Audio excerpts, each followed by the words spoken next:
What's going on, everybody? CaptainRoBear and crew here for Galaadluuran, episode 21. Happy Sunday, everybody. Happy Sunday. We're legal. Happy Sunday. We are legal in all 50 states. Let's go.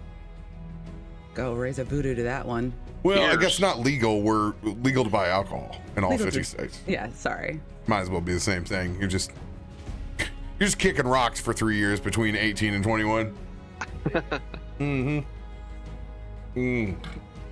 my God, just constant hydration. This is the state we're in over here in the 50, the upper 50. Yeah, Man, brutal. I have drank so much sugar-free Kool-Aid. Like, I just go to that drink aisle and I just pick out all the flavors. I had cherry, I had strawberry. My favorite, an incredibly southern melon flavored Kool-Aid. Yeah, cantaloupe, dude. Oh, yeah, cantaloupe Kool-Aid. That's southern as shit. Oh, that's one I could never have. Love I don't it. know how I feel about that. Cantaloupe is related to grasses. Therefore, people allergic to grass pollen shouldn't eat cantaloupe. Good news is none of anything in that packet is cantaloupe. That's all pure science. Every one of those is pure science and citric acid. As long as it's pure science, I can have it. I just can't have the real stuff. No grapes were involved in my Dimetap flavored great value drink mix, okay? I'm not tussing. Dude, I can tell I drink enough to where like even like brushing my teeth isn't as bad at the night because I've had so much citric acid wash. I'm like, oh yeah, it's doing a little double duty over here, slowly destroying everything. Oh God, they're so good though, and sugar free, man. How you can beat that? I will not talk about the. I've got an entire like cabinet of drink mixes that are all sugar free, so I understand. And then you've got the sugar free energy drink packets, all of the electrolytes. At any time, you've got a good 30 choices in my house. Gotta cater to Yes. everyone. Once And they I- realized it's not about making this thing a 0 calorie product. It may only be 10 calories in there, but it's the most 10 important calories for the flavor of a mixed drink on my life, because the zero sum stuff we get, like that we grew up with, absolutely gut rot. Just the worst. Yeah. The worst tasting stuff. But whatever is in that 10 calories totally changes the game. I'm a huge fan of the making the Arnold Palmers with them. You grab the iced tea with lemon, but then you put one extra like smaller lemonade packet in it, and you're like, damn, I know this is all fake inside here, but this is good. This is My new summer obsession is the Lipton Southern sweet tea that you just use. You do it with boiling water. It's just one packet and it doesn't have sugar in it. And then I've got one of the citrus from the dollar store electrolyte packets, and it's perfect. This is I do at least 2 of these a day now. I'm like, okay. Arnie Palmer's for life. That's my out of the Twisted pack. From the Voodoo Rangers. The party pack of the hard teas, that Arnold Palmer one they have, that's my favorite freaking one in there. The half and half is what you're saying. Yeah, it's half lemon, half tea. It almost it's is like an Arnold Palmer. It's basically it's the lemon, but it's calmed down, because technically the lemon is half and half. It's just it tastes more like an Arnold Palmer. But yeah, that one's they thought that one would sell the least. And I'm like, dude, all I ever get inundated with is half and half and raspberry. I'm like, you're crazy. They all good. They are. It is definitely my dad and his girlfriend are now obsessed with them, and they're driving to the Sam's Club that is in Paris, Tennessee. Like, I'm not having to stock my own cooler anymore. Every time I go down to Old Buzzard Roost, they already have it full of voodoo down there. I'm like, this is more like it. All right. This is great. So good. Yeah, as far as the announcements over here, thanks everybody for hopping into Mega Lurk mode as we cross over the threshold to being able to apply for like front page stuff. So all that stuff is out of our control, but I appreciate everybody going hard in the paint and making sure their lurk windows are up. And like I said, you guys have access to twice the purchasing power now, as it's only 1,200 what is it, 12,500 for a pack of Streamloots. Oh shit. Dun, dun, dun. And there's actually codes in there. Trust me, when I made that announcement, I was loading codes in. Oh God, which one of these windows is my actual Twitch I'm logged into? Yeah, we appreciate it. Thank you guys so much. Yeah. Anybody else got big announcements they want to let folks know about before we get into this Harshnag feast, which we've been looking forward to for so long? And in true fashion, we still don't have everybody here, but the show must go on. Even if there's too many bad boys running around upstate New York. Oh, just let him go. Like, just let him go. And you don't look anywhere. Close your eyes for the last hour. Someday, on the paperwork. Someday, Hyro will get fat again and grow his mustache out and retire properly. How all cops that leave the field end up looking like. It'll be great. He'll be a resource officer. Actually, that's probably even worse now. No. God. Full Farva resource officer. I want you to call me Larva. He'll Go full Farva. You need my assistance. You need my help. Canine unit? He can't even track down his own dog. God. So brutal. Pretty rough when he's got to go back to the car to take out his drone to track down his canine. There's a couple of boys picking mushrooms back there that started to hear Rolling Stones play, and they're come running out of the forest. We gotta get out of here, man! The government's on to us.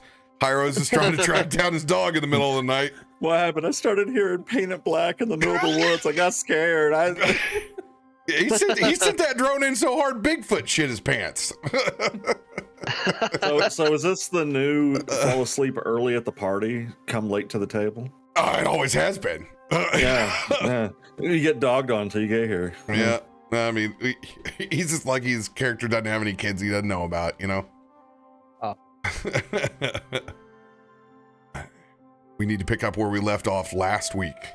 You guys entering the final stage of the Fey-Fernal dungeon.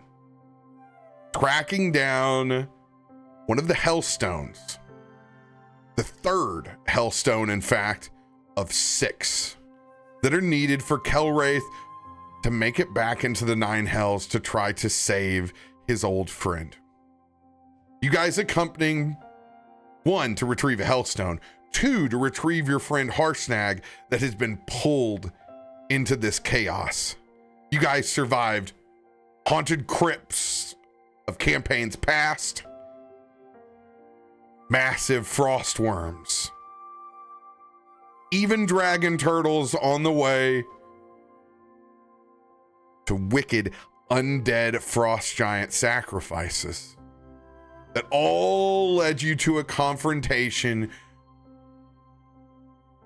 with the true big bad, a Demogorgon pulling the strings of chaos in a throne world on the opposite of this play of Fane, or plane of Fey.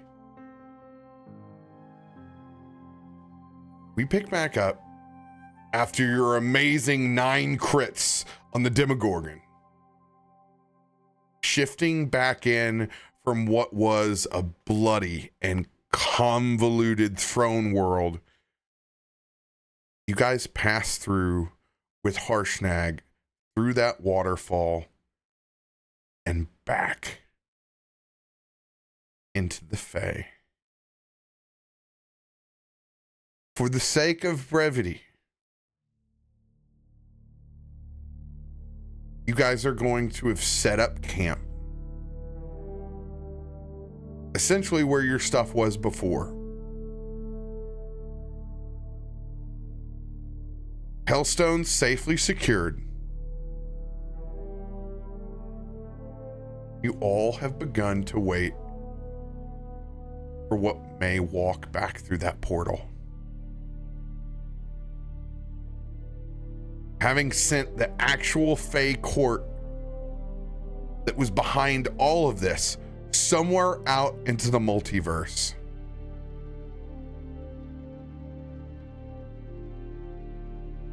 They do not return.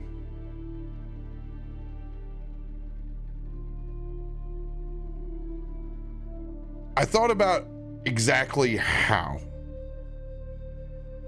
We could talk about this in game, with it being something actually that your characters might never know. And it took me a bit, but some point in time after your long rest, after you all have tended to each other's wounds, we're going to have Ezra lay out the cards and try to define what happened. Since this is already predetermined, I will not be actually placing the cards, as I do not want to ever try to affect their outcome. So this will just be an exercise in our own minds.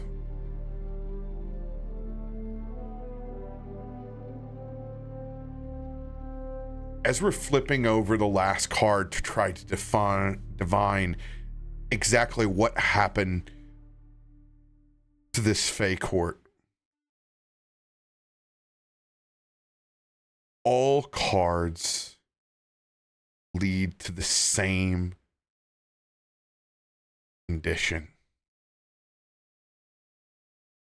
Each and every one pointing nothing but pure chaos.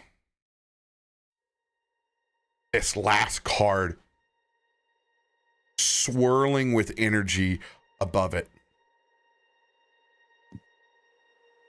Even Ezra, as he's laid these down on what is this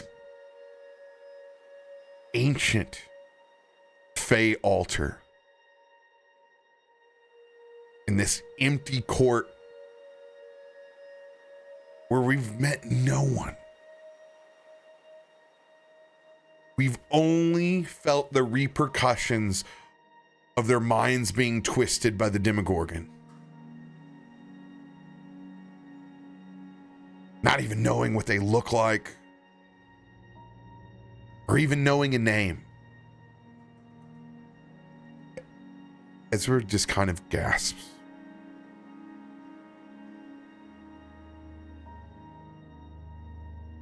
I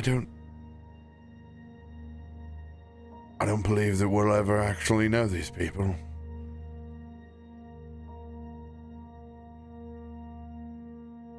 I don't think they're coming back.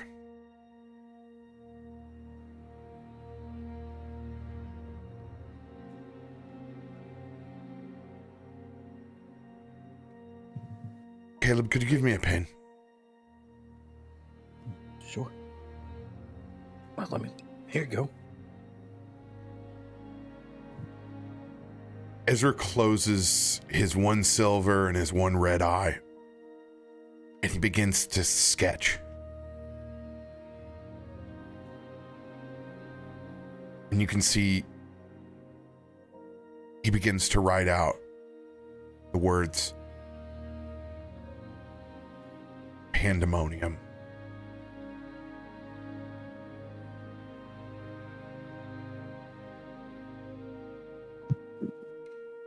This is where they are.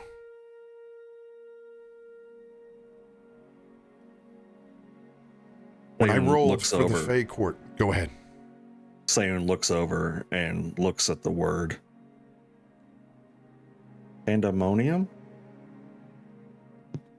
Isn't that a thing, not a place? That's where they are? Very much is a place. It doesn't sound friendly. It's not. Most that enter Pandemonium don't make it out alive. It's a plane of chaos and evil. If the winds don't get you,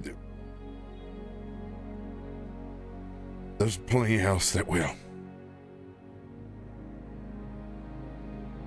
If you thought us finding a needle in the haystack inside of Cholt was difficult, Pandemonium would be impossible.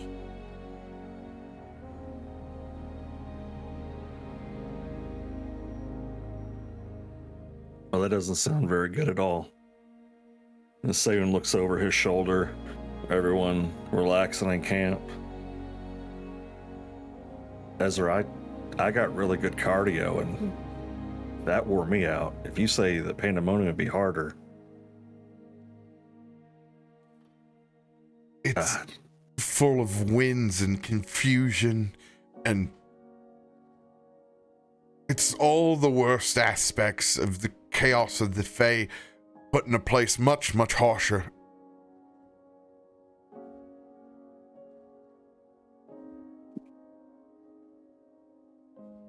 Sounds like the hells.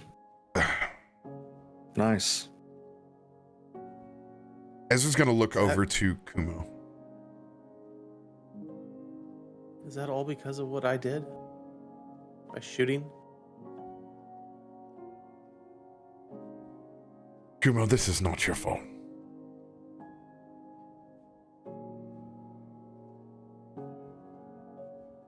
We had no idea exactly what level of agency they had over their madness, and we still don't, for that matter. We could have just as easily woke up and had been forced into combat inside of their own court. They may have never seen it our way. But these are the stakes that involve interplanetary portals.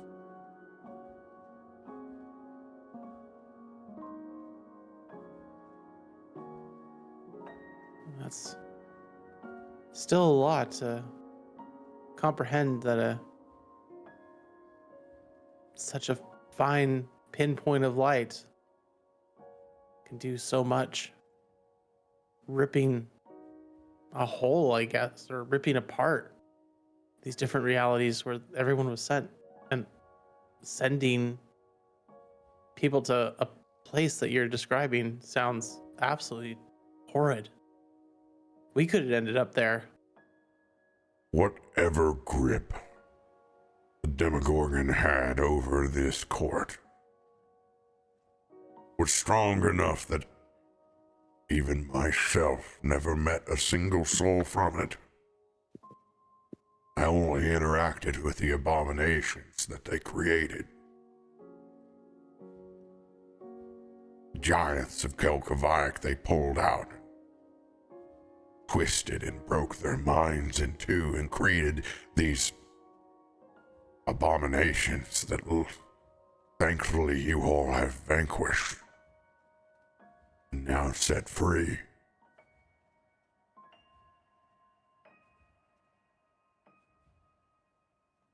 I mean, that is the highlight. We got to get you back. You all gave Kelkovaik a chance, not just myself.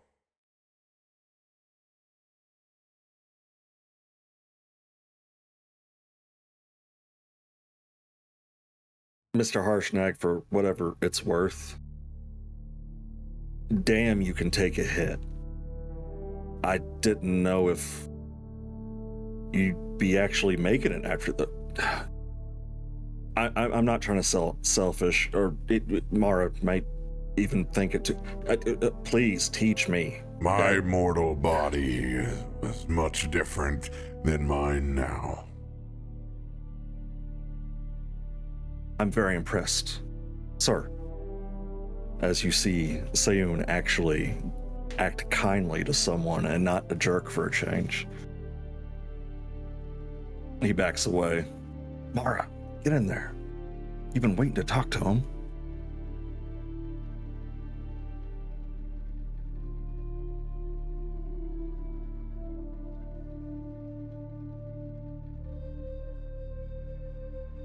Seeing though, we may never have any resolution with this court. Shall we leave it for the Fae to reclaim back as part of their own?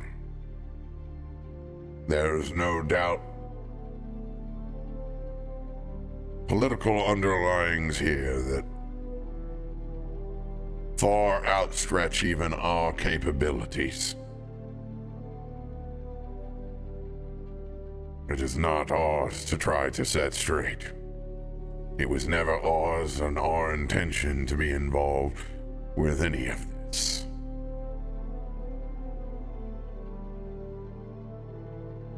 I think it's fair time to come back and have that meal that we talked about so long ago. Sayun immediately stands up and has his cane ready.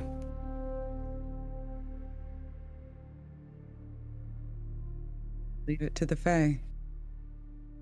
We're not a group of conquerors. If the court is trapped in pandemonium, though, should we at least try to save them? And go there, followed by going to the Hells. I mean, I think a nice meal would be nice before any dinner other sounds decisions much are made. better. Bed, food. I understand where your intentions are, Kazoo, but we don't fare a good chance for coming back from pandemonium.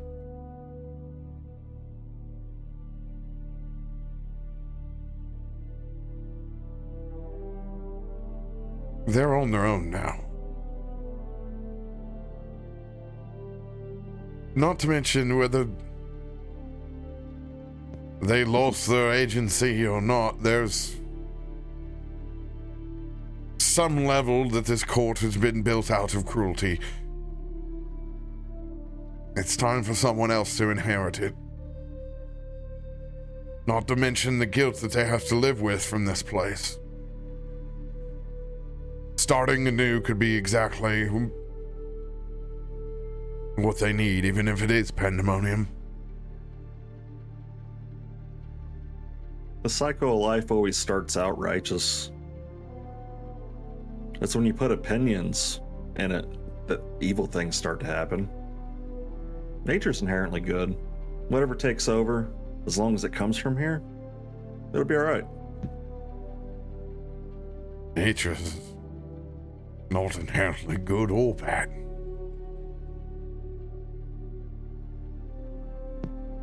You're right. It just exists. If there's anything else that anyone wants to do here, I don't know, collect a souvenir, place this tragedy in your memories, now's the time to do so. I fear that we should not linger here much longer.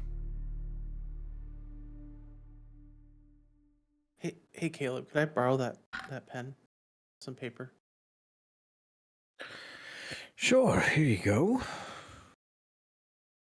Kuma will take that over to the side and write a little letter to leave behind.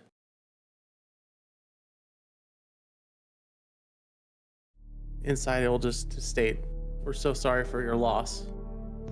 but may this loss be built something anew, and that the new not be as cruel as what has happened here before. And what he'll do is he'll take one of his rifle rounds and put it into it and roll the letter up around it, and then encase it with his webbing and bury it at the mouth of the cave where the flow of all the water is coming out.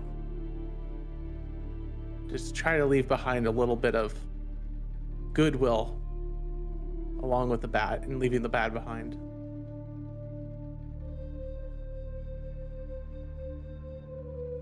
Beloved, anybody else doing anything?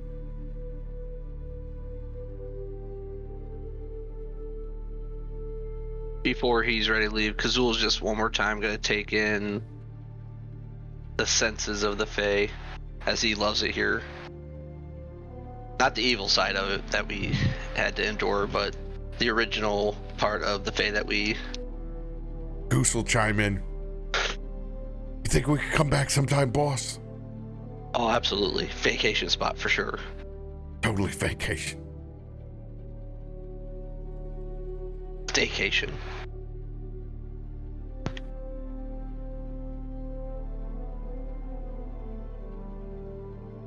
Kelwraith will take the time to properly put away that third hellstone.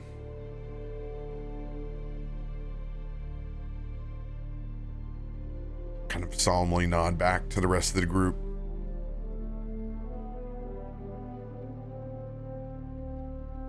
Ezra will look back towards Caleb. Are there any exotic ingredients that you may need help with here?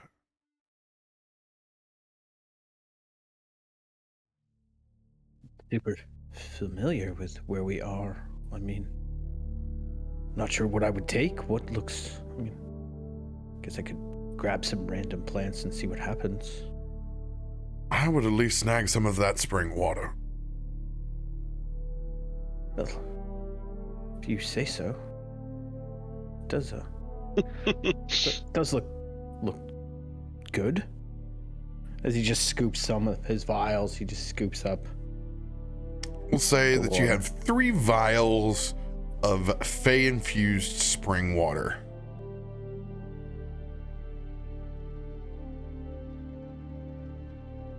I'll let you go ahead and make one random roll on your potions table.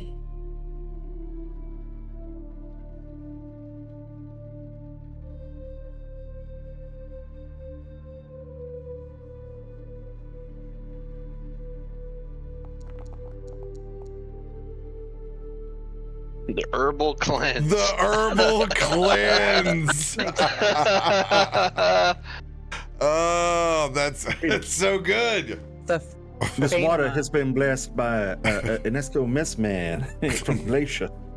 This will be a completely different acquisition as you and Ezra pull the first blooms from the first strange flower that you see. I don't know what it does either, but I'm not, whatever you come up with it, I'm not drinking it. And the flower in particular is going to look like a Venus flytrap, but it has like a full bloom on the inside of it. Very similar to like marigolds on the inside. Strange. Strange indeed. Go ahead and pocket yourself a herbal cleanse, which is a hilarious name for a really nice, basically greater restoration. Yeah, it's a greater.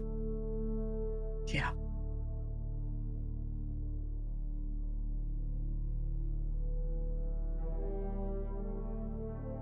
Anyone else? Thane's just gonna freshen up. He's gonna walk over to the waterfall and just run his head through it.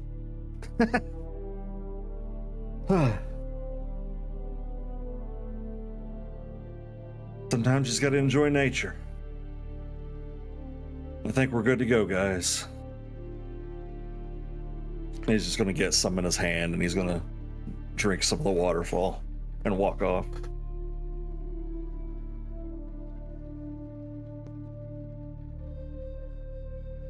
Sayun, I want you to make a Constitution saving throw.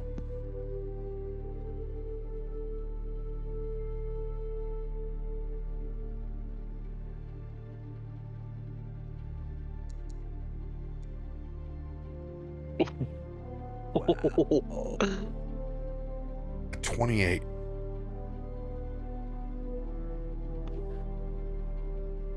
There is this distinct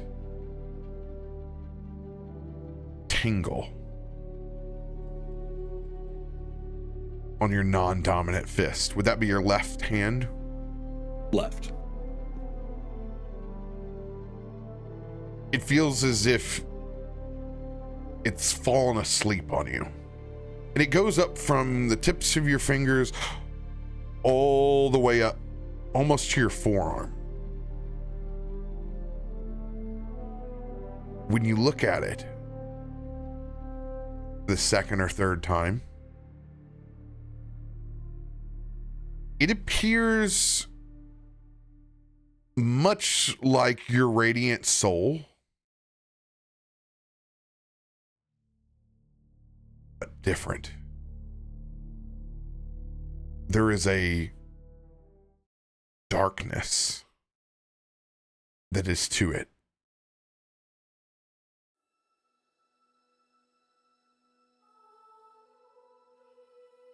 How do you choose to go about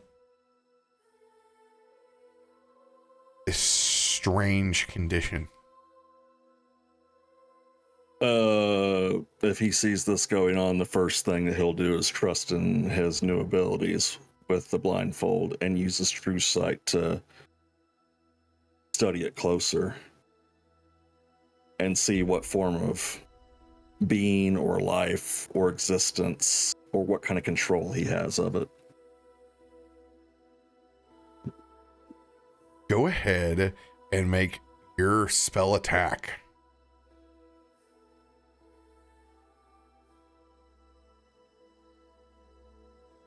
Just a reminder, you go to your character sheet, you click spellbook, and then down in the bottom left-hand corner, you click on the +10 button. Thank you. I was looking. No worries. 23. When you look at it through your true sight, you realize that there is no physical difference to your hand of what everyone else sees.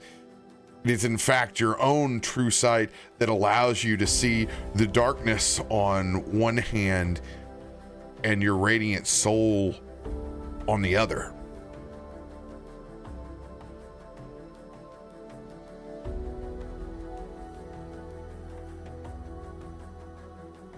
Do you attempt to do anything with this darkness on your left hand?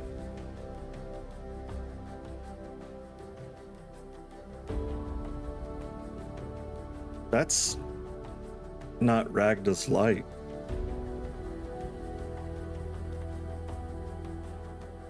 But it's not harming me. I feel balance. And he wants to try to weave his radiance and the darkness in the hand together to see if he can make a perfect weave in harmony. Go ahead and make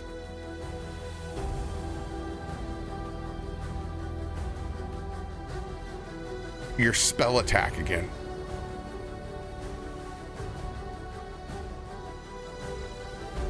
I'm gonna use an advantage card.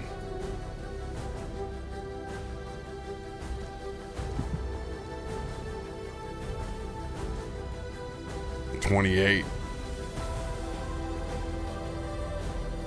You do create that yin and yang, that perfect balance of harmony between the two.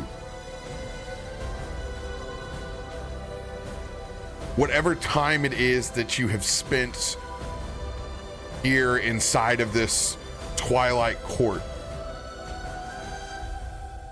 has unlocked something inside of you. Now, being able to wield both the radiance and the darkness, you are resistant to necrotic damage and have a radiant fist and a necrotic fist now.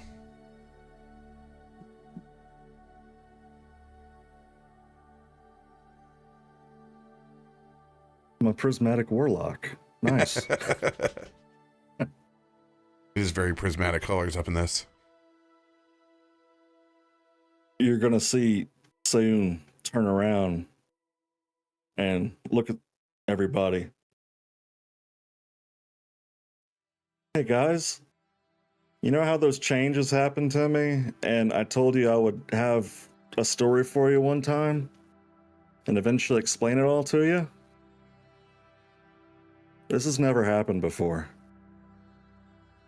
And all of a sudden he's gonna jump in the air and he's gonna do his spirit guardians this time. And as he does, they're gonna be radiant, and then you're gonna see Sayun in the middle become darkness surrounded by light. And then the spirit guardians turn into necrotic and he turns into radiant light in the middle of it. And he just floats back down. That's so cool.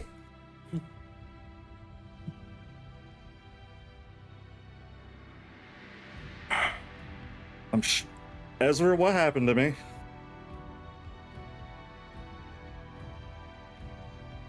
Arshnag, you're a god. It seems like this place changes people.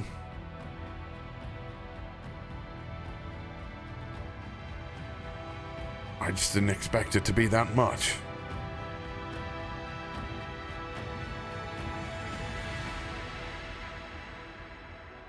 Well,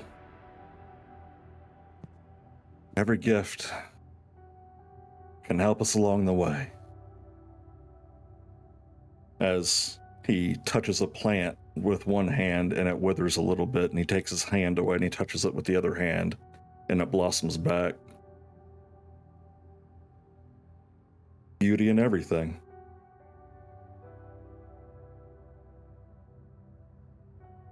Life, death. Especially death, huh, Mara? You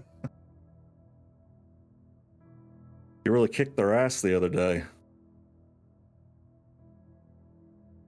I'm happy you're around. Helps when you've got a great group. Yeah. As he looks over at Kelwraith, still just keeping to himself. Keep them Hellstones safe, man. We're all going through changes. Oof. Well, Kumo, you walked us through the portal. How about you walk us home? With a little help from Harshnag. Yeah, I'm not shooting this one.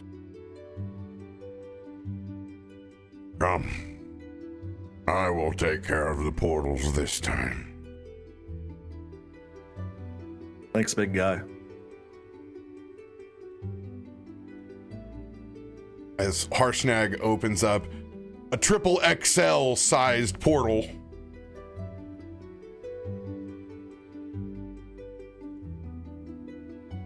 Follow me.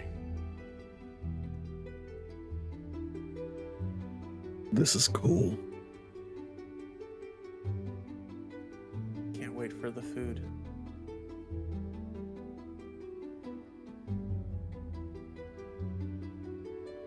As you guys all take your final steps out of this dungeon,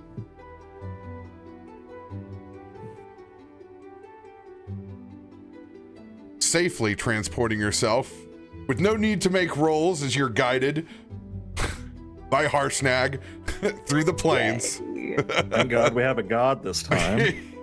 It does help. Everybody hold hands. It does help. You guys end up opening your eyes to a very familiar location. Staring back out through the stained glass windows, all the way back in Galaadluuran. You guys first notice through the windows back inside of the Lunar Tavern where the mountain range was and Mountain Pass, now sunken far, far down. Everything that was contained inside of it slowly collapsing upon itself, an avalanche-like fashion, never to be re-entered or disturbed in Bjorn's tribe's case. Oh my God, your beetle's even over here on here. He's just chilling. He's just chilling. It's how long it's been since we've been on this map. He ain't ever been desummoned. He's just been getting fat and eating, you know? Yeah. Can you even He's pull? the puppy, like going table to table asking for scraps. Oh, he's definitely begging like a dog. Oh yeah. And everyone's feeding him too. Like, aw. Mm. Warms up to Caleb real fast. You guys find yourself in familiar territory as the food begins arriving almost as quickly as when you arrive. Just massive plates of roasted everything. It's a classic Sunday roast, UK style. There's cracklings on the pork shanks and the lamb roasts and the roast beef carving station that comes out, fills the air with au jus, the different styles of smoked sausages, cheese and jalapeno to traditional kielbasa. Everything is on the table, and here, piles of it continue to roll out in Harshnag's feast. Literally, him using the balcony that's up above you as his own bar table. As he stands, continuing and beckoning all the different exotic meads that begin to arrive. You can see there's almost been no change inside this tavern since you walked out to go greet Kel Kavayak. Largely, other than the folks that were there in the overpass, you guys have accomplished this not becoming a massive international incident. There was probably more disturbance inside this tavern when you fought the Gorilla King.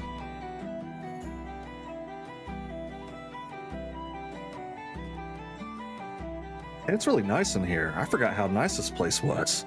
As he's continuing to just shovel food down his throat while he's talking. And guys, remember whenever the gorilla was right up there and I went to go say hi, and then they like threw me back up? That was mean of them, by the way.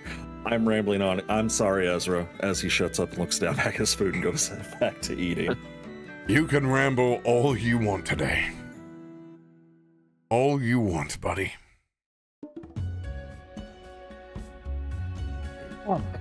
Thank you, Mr. Harshnag. This is great. Thank you so much. I'm the one who owes you thanks. Kumo will scoop up a large Dutch baby as it comes across, and he'll take some of the roast and smother it inside and pick it up like a taco. Ah, put me down! I'm just a Dutch baby!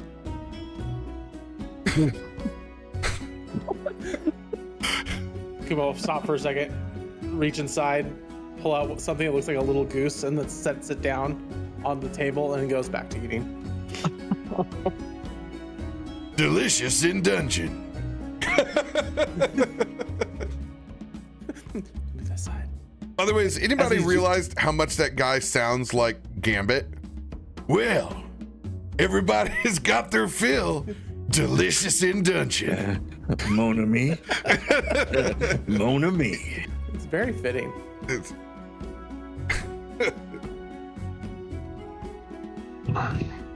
But as Kumo eats, you'll see his other hands are actually busy working and crafting below the table as well.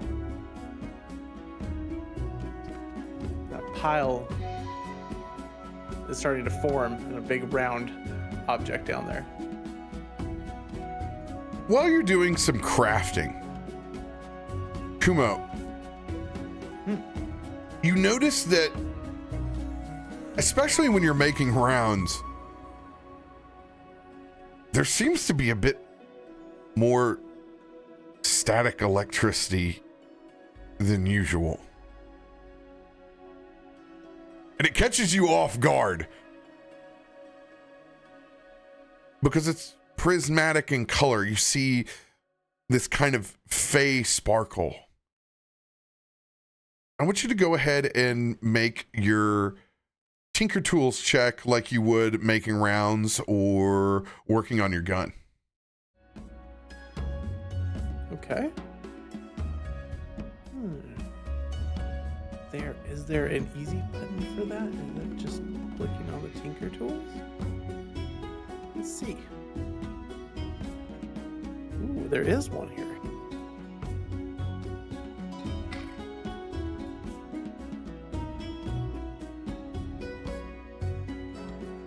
$22. You see a little bit of face sparkle to this munition. And you see if you can repeat it. And you can. Each of these munitions containing this little bit of twilight and glow to them. Kumo, you can now make wild magic ammunition. When you make these munitions, you will be rolling on a wild magic table. We thought my potions were random. He shoots fireball. Kumo stops eating and he's like fully focused into this for a few moments. Oh, I wonder if I can do that with weaving too. And you'll see Kumo set the ammunition aside and he'll pull out his other arms and he'll start weaving and knitting now and seeing if he can tinker with it into a weaving too. And he'll start working on that now. He's just got one hand reaches up and he'll grab that, but his primary hands are now fully focused on this weaving. The prismatic thread. Don't know what his hands are doing under that table, but he looks really excited right now. One hand from underneath Kumo's coat will come up and just give bird to Caleb and then roll it back down.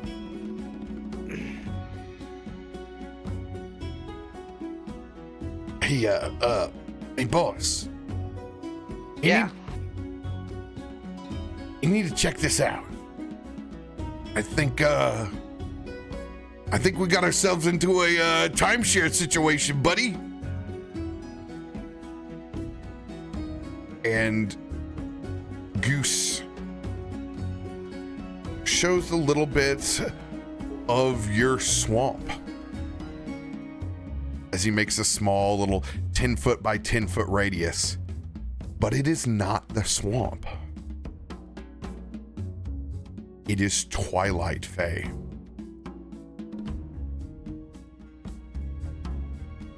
You have the option of, once per long rest, of creating a Fae circle, which causes the combatants that enter it to have to roll on the wild magic table when they enter. It will also grant them, not grant them, but allow you to still do your traditional abilities like you would in the swamp. However, like the gas and all that stuff. yes, they will be rolling on a wild magic table while they are inside of it as well.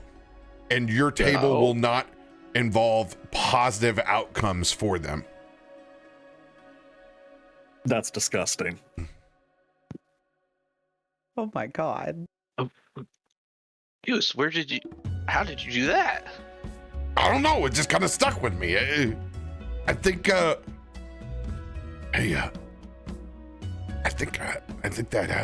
we brought some power of that court back with us because there were no leaders. It was just us. I think that time that we stayed in it, it's imbued us with powers from the twilight, from the autumn court. We could put the Fae in our room. Look at this. We got some new digs. He immediately goes back and creates that little Fae hammock situation that you guys had. You know, I always thought the swamp was the shit, but this is I could get used to this whole like constant autumn stuff here. Maybe we could like fuse the swamp in the Fae. I guess we can try that out, We're gonna have to find some baddies to put inside this thing. I can't bring myself to poor little blight beetle over there. He's been through a lot. He's been here living off scraps while we've been gone. And I hate to make him go crunch right now. Nah, let him enjoy the real meal. Yeah, we should.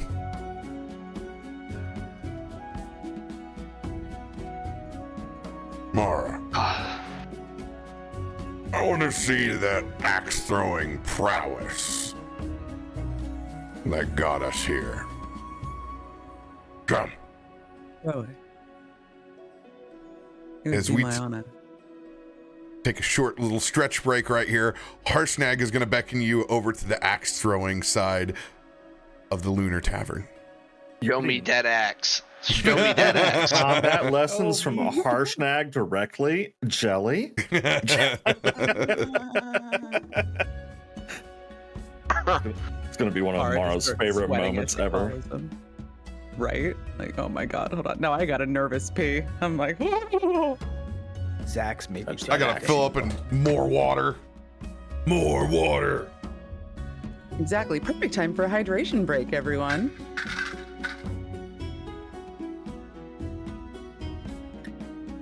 And I got my garage floor epoxied this weekend. So it's finally done. So now I'm like, oh, you know what? We finally cleaned out the garage to do it. So I don't want to throw all the shit back in the garage. Right. We finally started putting stuff. You have like the crawl space above my garage, which I've never been up there because I didn't even have a ladder. I didn't own a ladder to get up there. So I finally put a ladder, started putting some shit up there. It's really hot up there. Holy shit.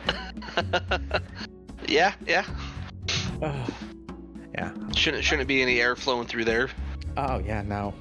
It's like just sticking your head through the hole. It's like right. So now you have a new D&D room. My garage. Man cave garage. Hot as shit. Man, I'd have to air condition my garage, but we'll see. I've got enough space here. I can do it. But oh my god, I was happy to have a pool today. Right. Oh hell yeah. I moved like a door that we took out of a closet because we didn't want the door there. I put that up there. 3 Christmas trees. Like, it took like 15 minutes. I was like pouring sweat. Right. I was in the pool. Like,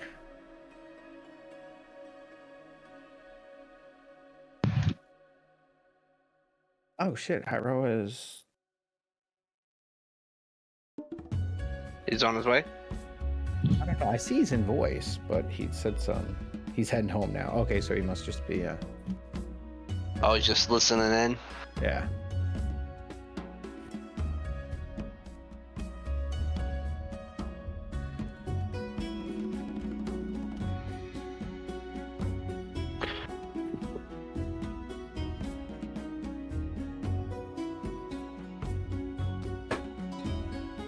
Are you guys not live yet? Oh, we are. We're on But- break. Okay, I'm on my way home. Yeah, we're just on an ad break at the moment. I couldn't tell. I the way you were talking, I'm like, well, they're not playing right now. Don't you tell us what we're doing. Hey, I'll We'll tell you. We'll see you in a bit. Be safe. All right, cool.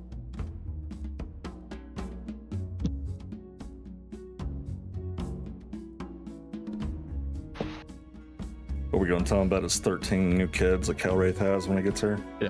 Should have told him that Caleb sold his sword. He can't keep track of that.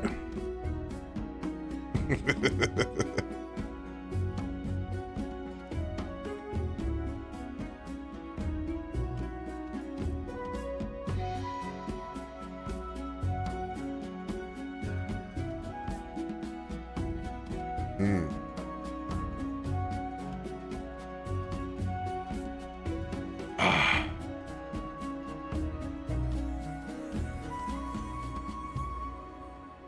High quality H2O. Gatorade is better. Gatorade? Gatorade. Depends on the kind. We didn't have no Faderade. Faderade, dog. Gatorade. I'm just gonna keep going with these. It's bad. It's fine. Drake's been doing it since we've been. Oh yeah.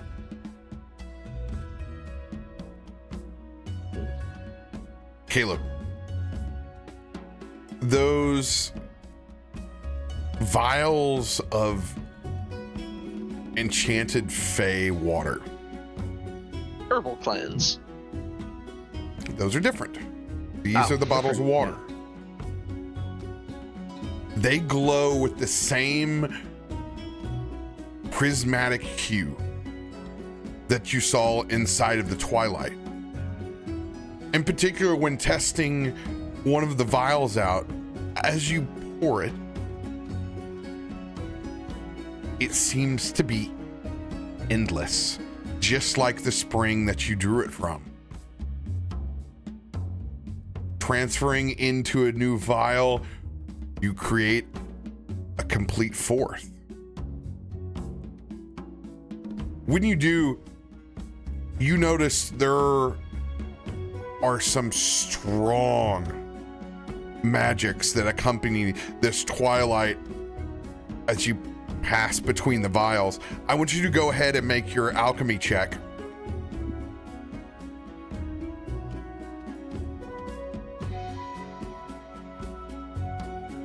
It'll be down at the very bottom left-hand side of your character sheet. It'll say alchemy supplies.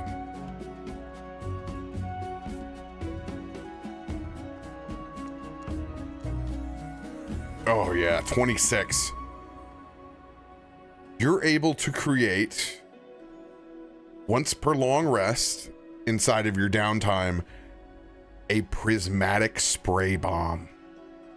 It follows the same principles as prismatic spray, the spell, where you roll a d8 to determine which piece of the prismatic spray will detonate. They are all 10d6s. If you roll that 8, you get 2 of the properties.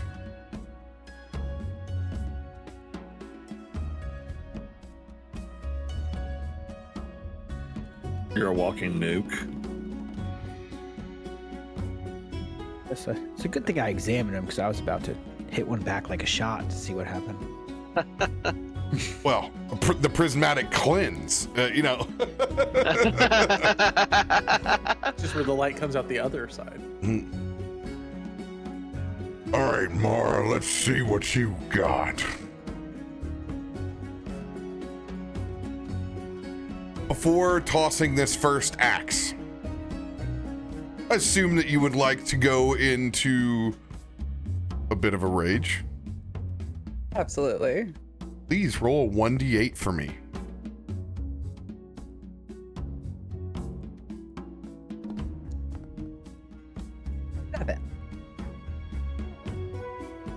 Whenever you do so,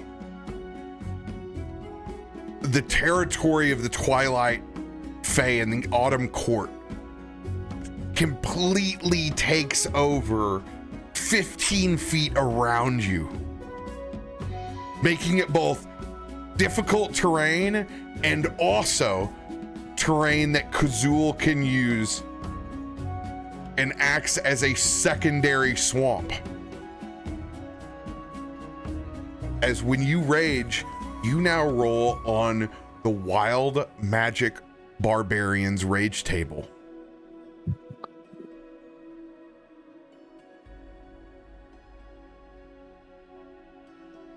And Kelwraith only gets his Hellstone. No. Should have been here. I mean, that's quite a bit, actually. A third Hellstone. We got duo moves. We're real superheroes. But we still need to make a 3-part skill challenge since you're over here throwing axes with Harshnag. So please go ahead and roll to attack with your axe. My hand axe or my great axe?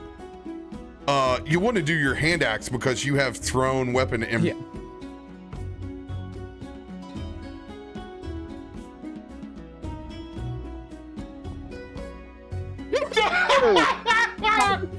Yes! Pretty on these. Oh my. I cannot. I cannot, y'all. Get out of here. You've thrown another 20. This would be your, I don't know, your 8th consecutive 20 Yeah. in this. Yeah. That's after my 3 in a row, too. You split 3 axes down the middle on Harshnag. On second thought, I think I'm going to need a bit more meat. We can obviously see who's more proficient at throwing axes around here. And you guys have that anime boom, clasp. Oh.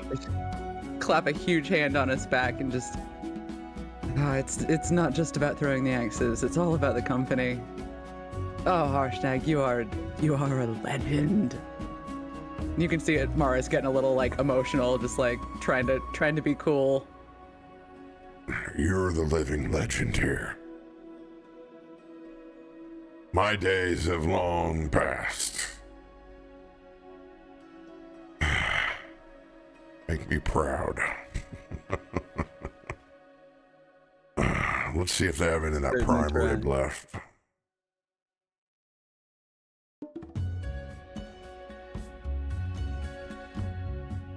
As you all make your way back towards the table, full feast in tow, feeling very level 11.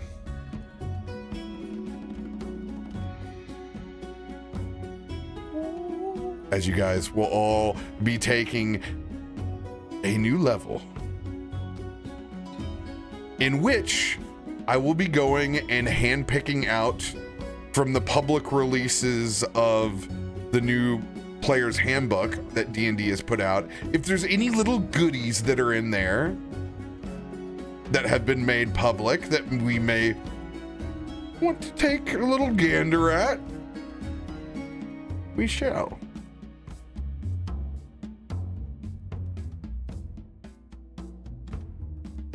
This is the greatest food ever. I mean, have you guys tasted this?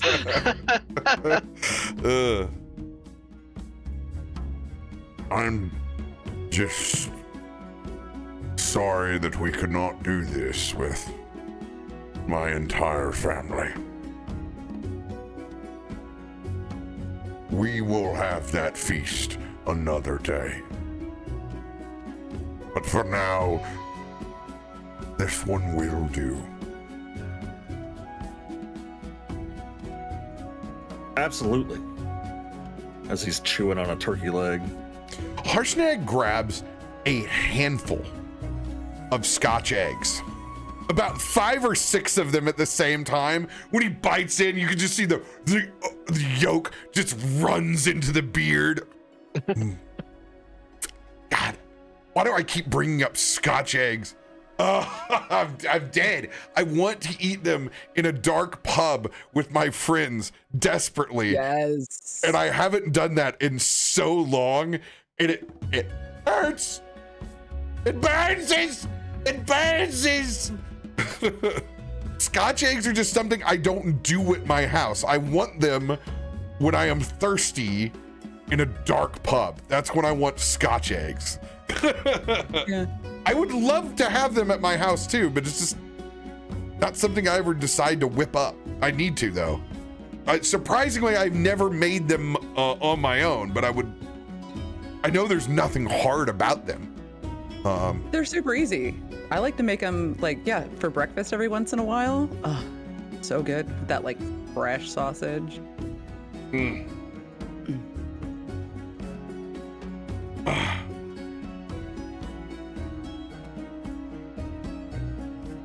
And then the teppanyaki comes out. Just a whole stir fry spread comes across the table, as well as fresh fish and sushi, fatty salmon belly, fresh spicy tuna, a giant bowl of endless ceviche with just the right amount of citrus and spice. Harshnag too grabbing a handful of bang bang shrimp. Probably enough to fit inside of a whole net. Just bear paws that thing up. Oh. Slamming it down the gullet. You guys do notice as you continue to feast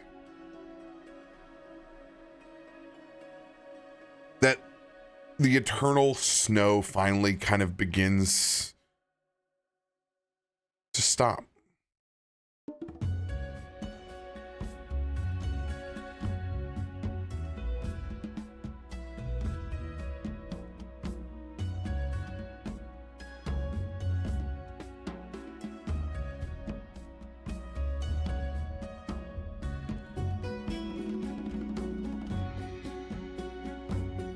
Says the snow nice. stops. Kuma will stop with his crafting and he'll reach up and he goes, I did it! And he pulls out a really big knit hat. And then the snow stops. Oh.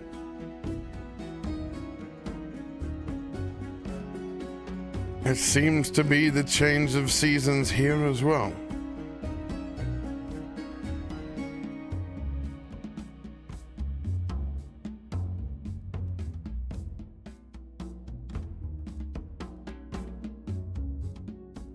Oh, did you make that for Harshnag? Well, I got so excited with what I could do with the ammunition now. I was just so focused on working on the knitting, it just kind of got big. I mean, it can be. And Kuma will scoop it up really big. and head over to Harshnag and offer the giant a really large spiderweb silken knit hat that has 2 large holes to fit around the horns. What is it? Aww. No token that gives you visibility. Oh. You've been blocked out. I think it looks amazing in Out there. I in don't know what you Oh guys my plan. god. Oh my god. Oh my god. The hippie butterfly. Thank you. Thank you very much. Though I don't think I'll be needing this anytime soon. As the warmth of summer begins to pour in to Galaadluuran,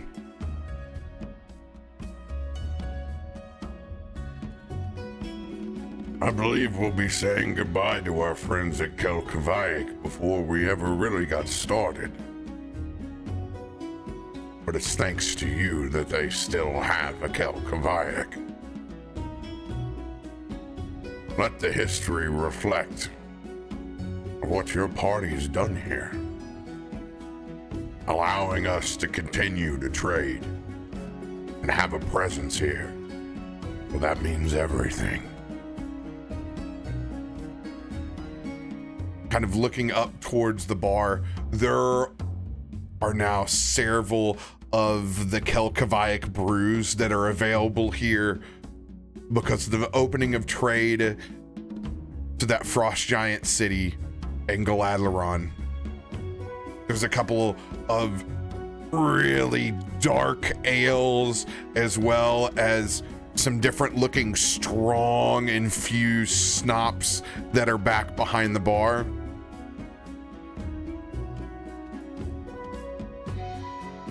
Seems we'll be leaving our presence on this place, even if Galaadluuran is moving on to its next location. That is good to see. Now that you have 3 Hellstones, he kind of looks over and sees Kelwraith is definitely taking a moment over on the outside balcony, looking out. As you guys can see, literally Kelkavaik in its chunk of ice is sailing off into an eternal horizon. As slowly but surely it returns to those open shores around the great tree that you guys are currently in. I wonder where this great city will teleport next. I promise you though, this will not be the end of our good times.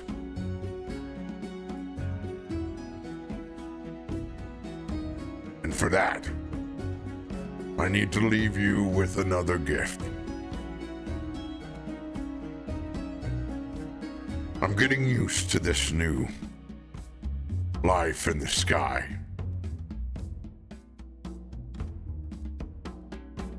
But some old habits die hard.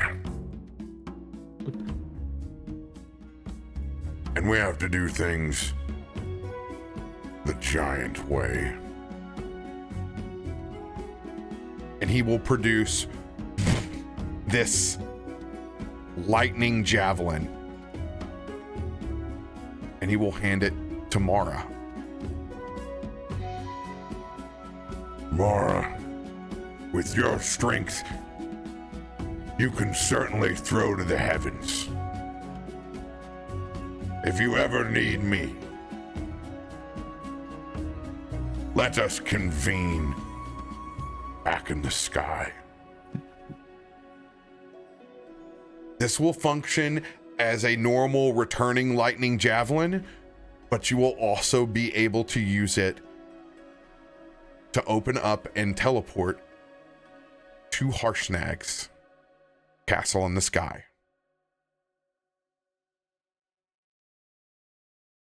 One date, you already get the key to the house. Dang. Just had to press him with I that mean- axe. I have a wife. Right? That axe work, you know. Harshnag, thank you. This is This is an honor and an absolutely beautifully crafted job. Thank you. I'm sorry we didn't get to spend more time together, but I definitely look forward to being able to sit down and speak more, and thank you. I count you a sincere friend. And she just has the javelin in one hand and clasps her arm, very firmly to his forearm. You are Jotun's daughter, Mara. Wield it well.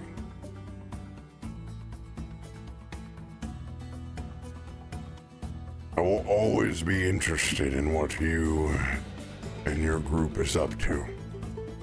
But should you need advice, or even just to cash in on that meal in the sky, please, let me properly host you at my mead hall. No aliens, no Fey Infernal. No nothing. Thank you. I look forward to that day. As do I. But tonight we celebrate. When the party is over, so too will I go home. As he produces a massive two-handed maul in his hands. Somebody has to make the thunder that you bring, Mara. As canonically, the thunder that does come from your lightning comes from Harshnag having to swing his hammer to anvil.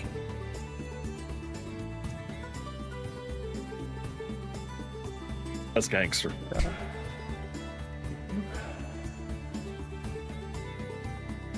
Gnarly.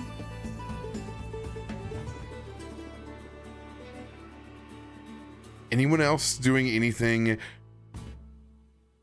while we feast?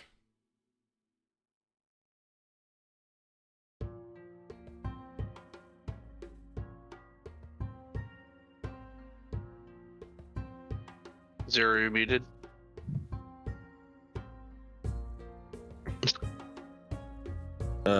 Calwraith, are you ever gonna stop staring into those hellstones? Kilwraith is not at the table and has been sequestered over by the window. You'll have to wait to interact with him whenever the hell he gets here.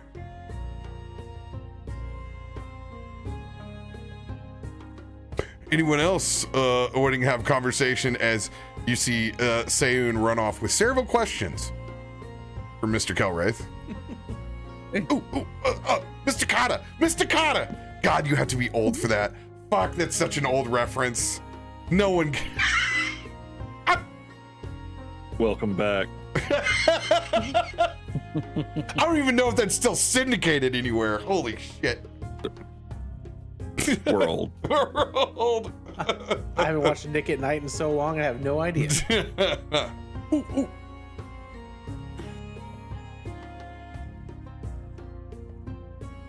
Kuma will do his best to try to sample all of the new drinks that the Kilgavayak agreement has done. Ooh, that's a deadly proposition.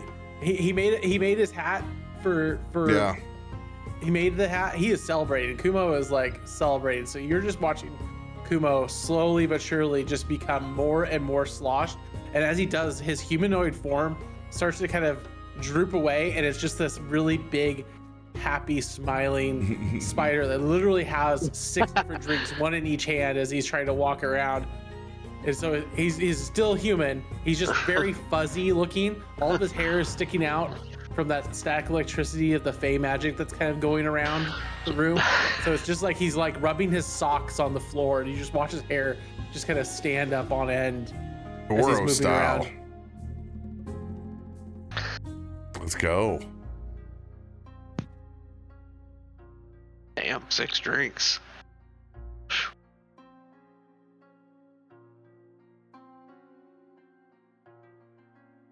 Go ahead and give me a Constitution saving throw.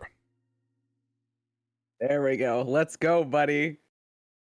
Oh yeah. That's your high stat. That's your high stat, right? You're gonna knock him back. Can you hold him back? Oh. Ooh. A couple. You might find Kumo under a table later. This is the price of the Luna Tavern.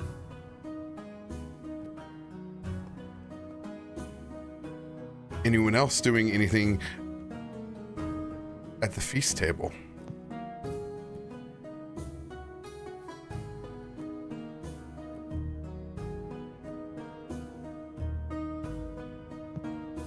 Ezra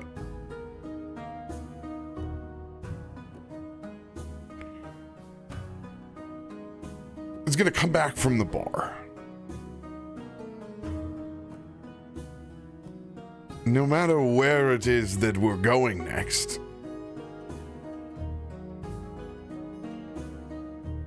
we still have to find out what is going on with the infamous Theros Galaadluuran, as he still looms over all of our leases here, whether this is where we lay our head or not. The big question that I have, even though there are 3 Hellstones away, I feel as if we can't keep our hands idle. I can't help but think that there may be something else that we may need to tend to. Something that may be looming inside any of your pasts. It's been a long time since you've played hooky and found your way onto the shores bar of Galaadluuran.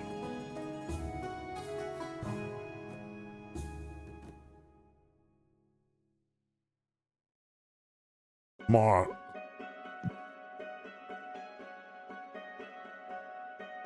you've sought quarry. We found quarry. But is there anything else past the conquest of monster to monster? Do you mean, like, what do you do in the meantime, or am I still looking for something? There must be something greater on your checklist other than unlimited brunches with me. It is my favorite, though. But no, there very much is something on my list that, yeah, I've been extremely remiss about. What led me here, to be honest. Picking up, the jobs along the way, as I have. But no, there's there's something I was tasked with. I don't even know how long it's been, because there's been barely any movement on it. Why Pharasma sent me out. You've never talked about it.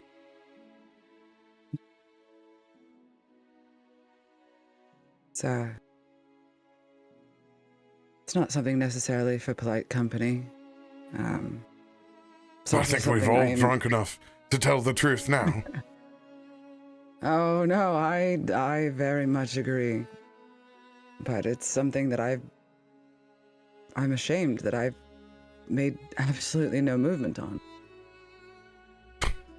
You know there's no greater time than the present.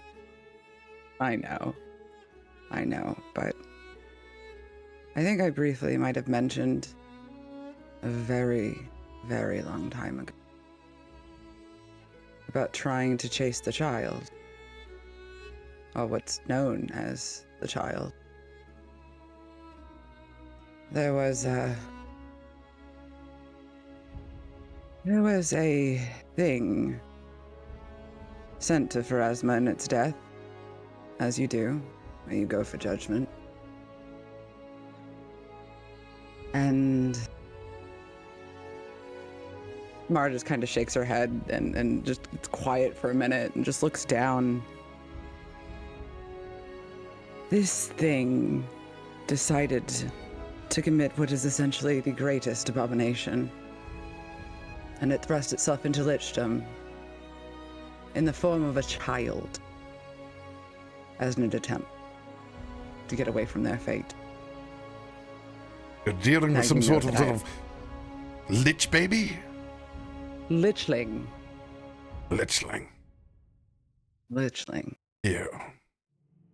It's disgusting. Despise children, and I despise lich babies even more. Exactly. It's the worst of both worlds. Is it When you think about it. cognitive of what it was before, or is it need to be Yeah. lich slapped back into consciousness? Regardless, it does deserve a very good lich slapping. Putting in timeout as well. The trail went cold, though. There was a village razed, and then literally razed. And that was the last that I heard. It was on the border with the Feywild, but I wound up here, and we've been on this giant adventure. And now we're going to hell. Just, it's one party after another. Great. And she just takes another swig. There are a lot of hellstones in between now and our date with destiny. Absolutely. And I'll be honest, for the first time, I don't feel like staying back and curling back into that apartment. We accomplished something here. I've never felt such a sense of accomplishment with anyone. And we were able to do it regardless of my mother's help in the end. Even though she looms well on the horizon, I will deal with my family shit when it comes time. This lichling. It could do as much damage as this Fey court and beyond. Especially without having control over itself. Endless temper tantrum of shit and undead. Right? Like, one normal child is enough. Like, ugh. A lichling. I mean, we all know that I have a thing about the undead are wrong, but this is like the ultimate just... I don't understand. I really don't. But Ezra, honestly, you did, and she just kind of grabs him by the shoulders. She's definitely a little intoxicated at this point, like visibly so. I am so proud of you and what you've done. You really pulled our group together. Don't try to chalk anything up to what your mother did temporarily. It's thanks to you, Ezra. Oh, quit getting all emotional and drunk on me yet. It's only halfway through the feast. Dude. I know. Ow! Your javelin. Shit. Shocked the shit out of myself. Does that thing have to be on all the time, Harshnag?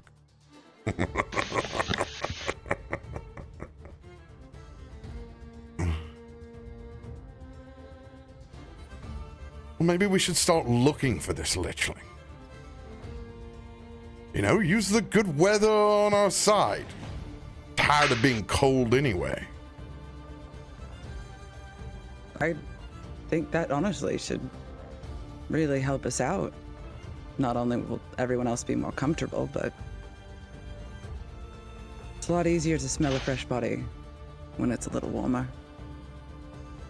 That's disgusting, but it's true. Sorry, yeah. Evidence might be, in the words of Kelray, evidence might be a little easier to find. Who's banging pots and pans around in here? It sounds like they're getting the whole... Well, I guess they are getting the whole kitchen ready. That's Sounds like Kelwraith is cooking over there. it's cooking up a boot up his ass if he doesn't mute his microphone. Oh,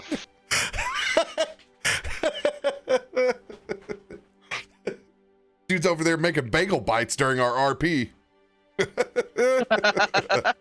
And I don't blame him one bit. I'm sitting in front of my camera right now. Now, what the wife may or may not be doing in the kitchen is still up for debate. Do you have crisp on? Is my first question. Yes, usually I always have crisp on. Well, it is hellfire and brimstone on your side. All right, maybe something Sounds like it's changed or pouring reset. rain and Then crisp is definitely not on. Hold on a second. We can tell. Shocking! I know what the going on. oh my gosh.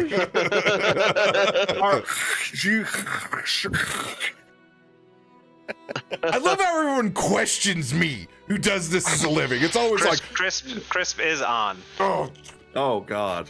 oh God. What is In the bag happening? of crisps. You are in a potato chip bag. Hold on, Frying hold on. the crisp is what it sounds like. yeah, turn it off and turn it back on.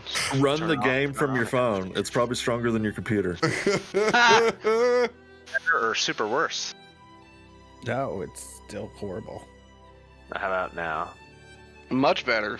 Fixed it. I literally had to turn it off and on again. That's exactly what I told you to do. Bingo, baby. I've had to do it a lot. That's what Yeah. IT tells you to do first. Crisp got lazy on us. I was like, nah, I know you want me to work, but you're like bagging pots and pans. I had no idea you were talking about me, and I'm like, I'm sitting here, and I'm like, I see Cat just took a pot out of the thing and filled it with water.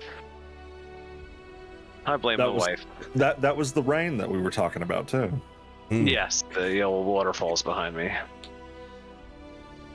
Let's go ahead and pick up with Kelwraith staring out the window and Sayun coming to join him.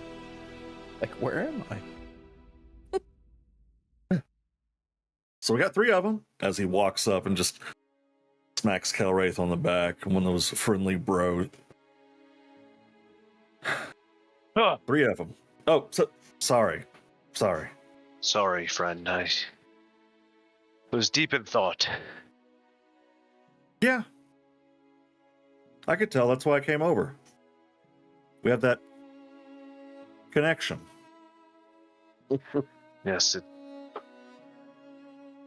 I can't believe that we've made so much progress so fast. I thought it would take us ages to find these stones.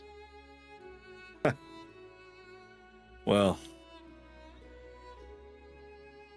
I don't know if the next one is, but we're here now. We're actually back. The food was great. Did you eat anything? No, I haven't even been over there yet. I've been well, to be fair, this is all a bit faster than I expected. I'm almost worried about getting there, about what we'll find if we do go to hell. I thought I'd have time, but things are moving fast. And I'm happy that we're finding the stones, but like I said, I just hope we're prepared for what we find. I've heard tales of corrupt angels, and it's never a good thing. I don't know if Zeral would ever fall to it, but for someone of his stature, I fear what may happen. If they're as strong as you, we're screwed. Because you've been kicking ass lately. That's why I'm worried. Zeral We got was each the other. best of us. That is true. I do have some fearsome allies. Don't worry about the best of us. We're about the best of you. Maybe you need the title Lord of Redemption. You're making me feel better. Yeah, we're friends. And besides, who else can understand having the light inside of them? As he makes one of his hands produce radiant energy. And then after being out there in the Fae, in his other hand, he has the necrotic energy come and he twists it together. Yeah. Oh, I guess you weren't paying attention to me. We're looking at the Hellstones and the other. I can do that now. But I get it. You've had a lot to think about this Hellstones and thinking about going to hell, and it's a lot on you. For all intents and purposes, you're a demigod and or a god. I can't tell. But you're Kelwraith. That's all that matters to me. That's all that matters to Mara. Kumo, whenever he's shooting over your wings, making it look cool. Kazul, whenever he's making the swamp and you're just walking through and the lights spread and everything, and it's like the swamp just parts for you. Or Caleb, whenever he asks you for $20 because he knows he can trust you. And he knows you got it. Or Ezra, whenever he tells you to get us in line. You're the heartbeat. Mara's the muscle. I'm the mouth. I don't know what Kazul is, but he's important. He's important. From someone that's fought in the war between heaven and hell for longer than he can quite remember.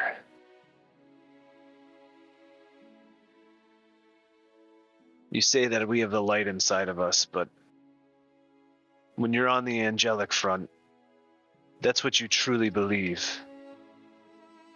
But when I was cast down from the heavens to the mortal planes, and meeting you, meeting our friends, well, you start to realize that maybe being an angel isn't so important. And maybe it's the mortals who truly have the light inside them. The things I've seen you and our friends do, it makes you question a lot of things. But I'm blessed to have you all at my side.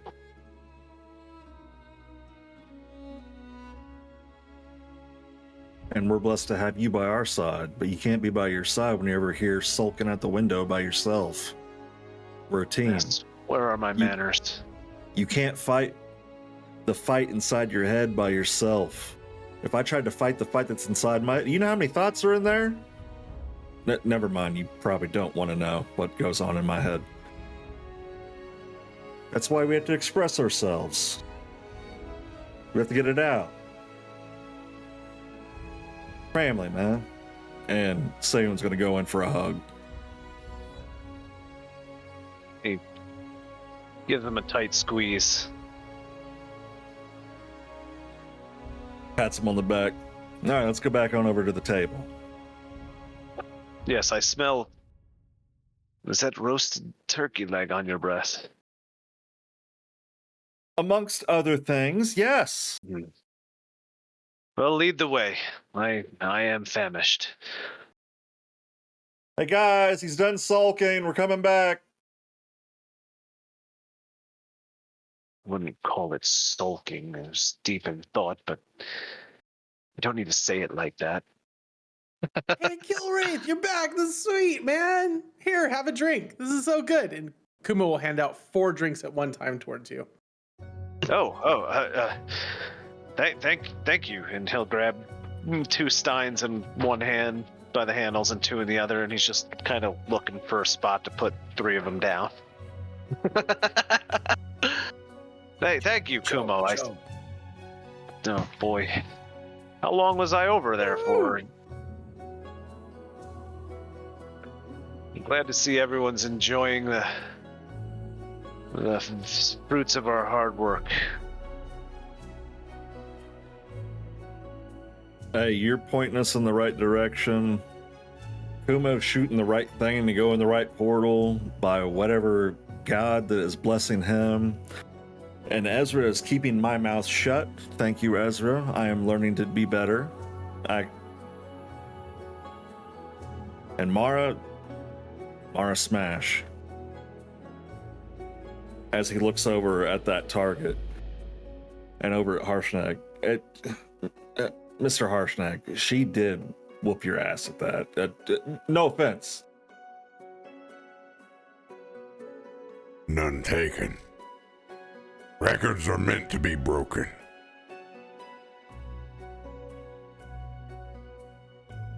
And if the history books have taught me anything, it's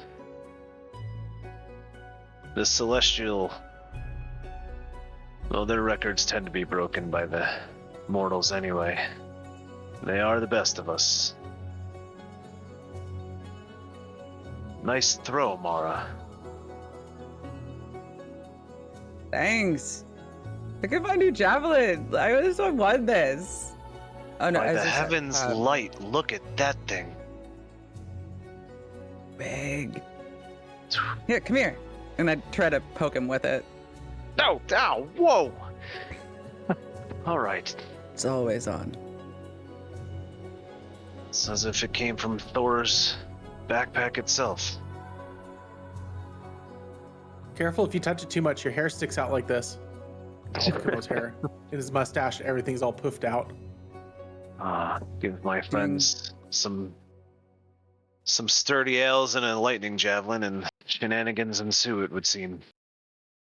Are you feeling better? I'm glad that you finally came over. I was feeling fine.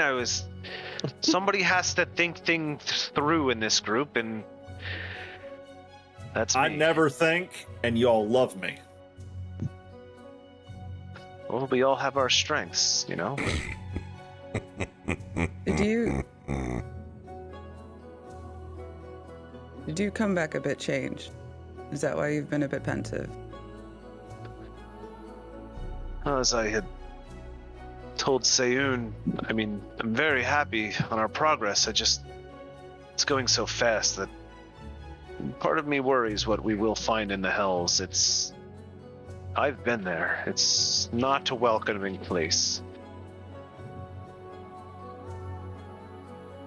It's not like we're going tomorrow. At this rate, we might well. 3 Hellstones. Quick.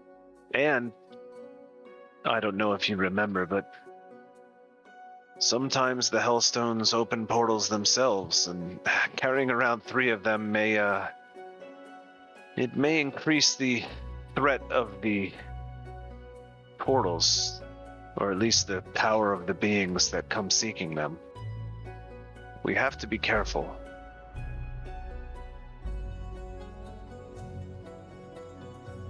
The last thing I want is for us to be taking a nap when some demon comes a-knocking.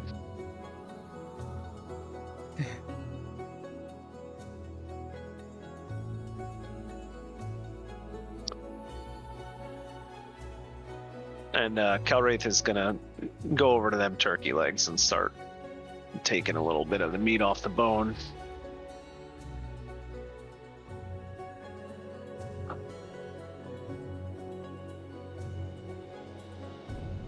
Kelwraith. Since you've arrived back in the material plane, you can feel that residual Fey energy with you. The Ranger in you can tell that you could be tracked by somebody else, searching you just by the Fey energy that you contain. It's impacted all of your senses since you've gotten here, both martial and magic. Thinking back to Rangers of the past, the true Fey Wanderers, you feel as if you can tap in to some of their abilities now since the time that you've spent inside the Autumn Court. You now have a non-concentration Hunter's Mark that does psychic damage. It is still a bonus action to cast, but free to move. The Fey properties allow you to try to probe inside your quarry's mind to find out where they may be going or what they may be doing next. You have an innate cast of Misty Step and Dimension Door. Let's go. You also have a 1d8 of a Dreadful Strike that is psychic damage that you will be able to apply to your target once per turn. Your sneak attack damage will now register as psychic. Ooh. You know, I have like 16 riders on my attack stat, by the way.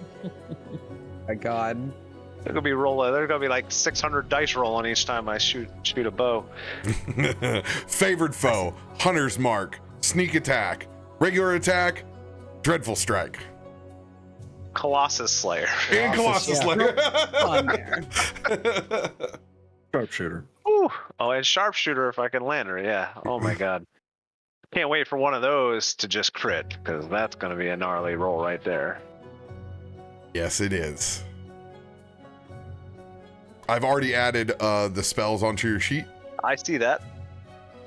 Thank you very much. And I'll The old forgotten Fey Wanderer class, because it's so much weaker than playing a Gloomstalker or Horizon Walker.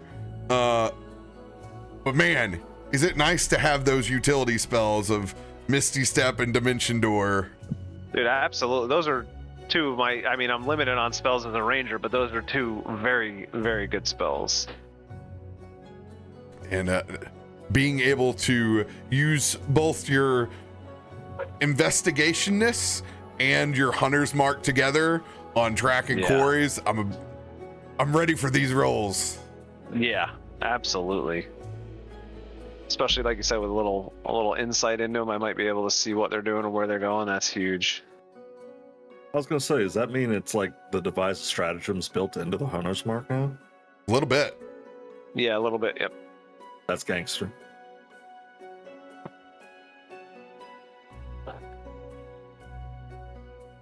Ezra is not going to go over to Kelwraith. Kelwraith's got to piss. No, I had to get some for my daughter. But I am back. Mama took care of it. I know that we have the rest of the Hellstones looming on our horizon, but I believe that you should have a conversation about more. Not about more, with more. So it involves the unsavoriness of undeath. I'll let her explain it to you. When you get done with your turkey leg, of course. Okay. I'm headed up to the bar if there's anything that you want. No, I've got half a stein and plus those other 3 that Kumo has given me, so I should be set for the evening. We'll see about that. Sayun! Yeah. Let's try these snops. Okay. What flavor are they? Doesn't matter. No. As you guys It look doesn't. back and you can see that Sayun and Ezra are on a shot ski by themselves.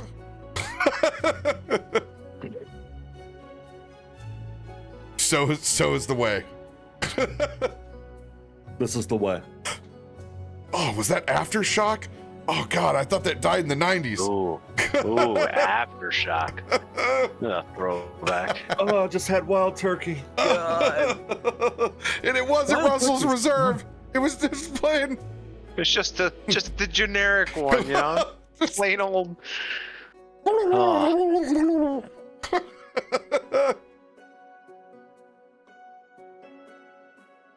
So Galwraith is going to make his way over to where Mara is sitting and kind of give her a tap on the shoulder. All right. Mara, my dear.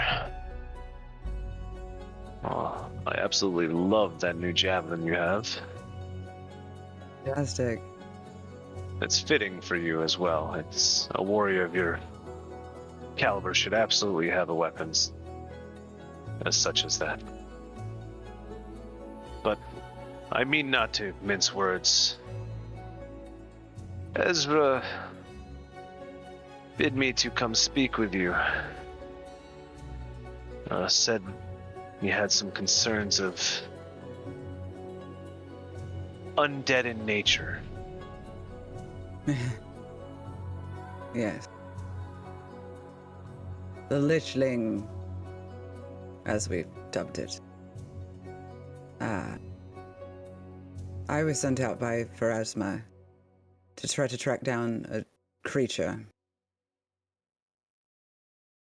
When the creature had been sent to her for judgment, as you do when you're from the mortal plane, back, and struck back in the most, in your terms, unholy of ways.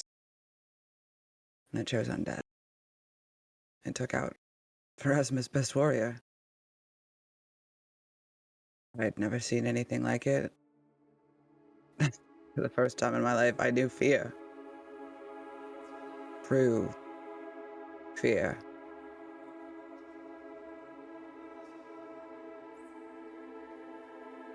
And what it birthed in the end is an undead child. Lich. Not only is it a child, but it's undead. It's like the worst of two things mashed together. Like, how can you get any worse than this? Like, I can't, sorry. But no, it's, I'd been sent out to try to track it, and not too far from where we all wound up meeting, it had taken out of town. I don't think it knows what it is. I honestly, I don't know. I've never interacted with one, or with everything that I've fought and encountered, and now even what we've come across now, I haven't seen anything like it.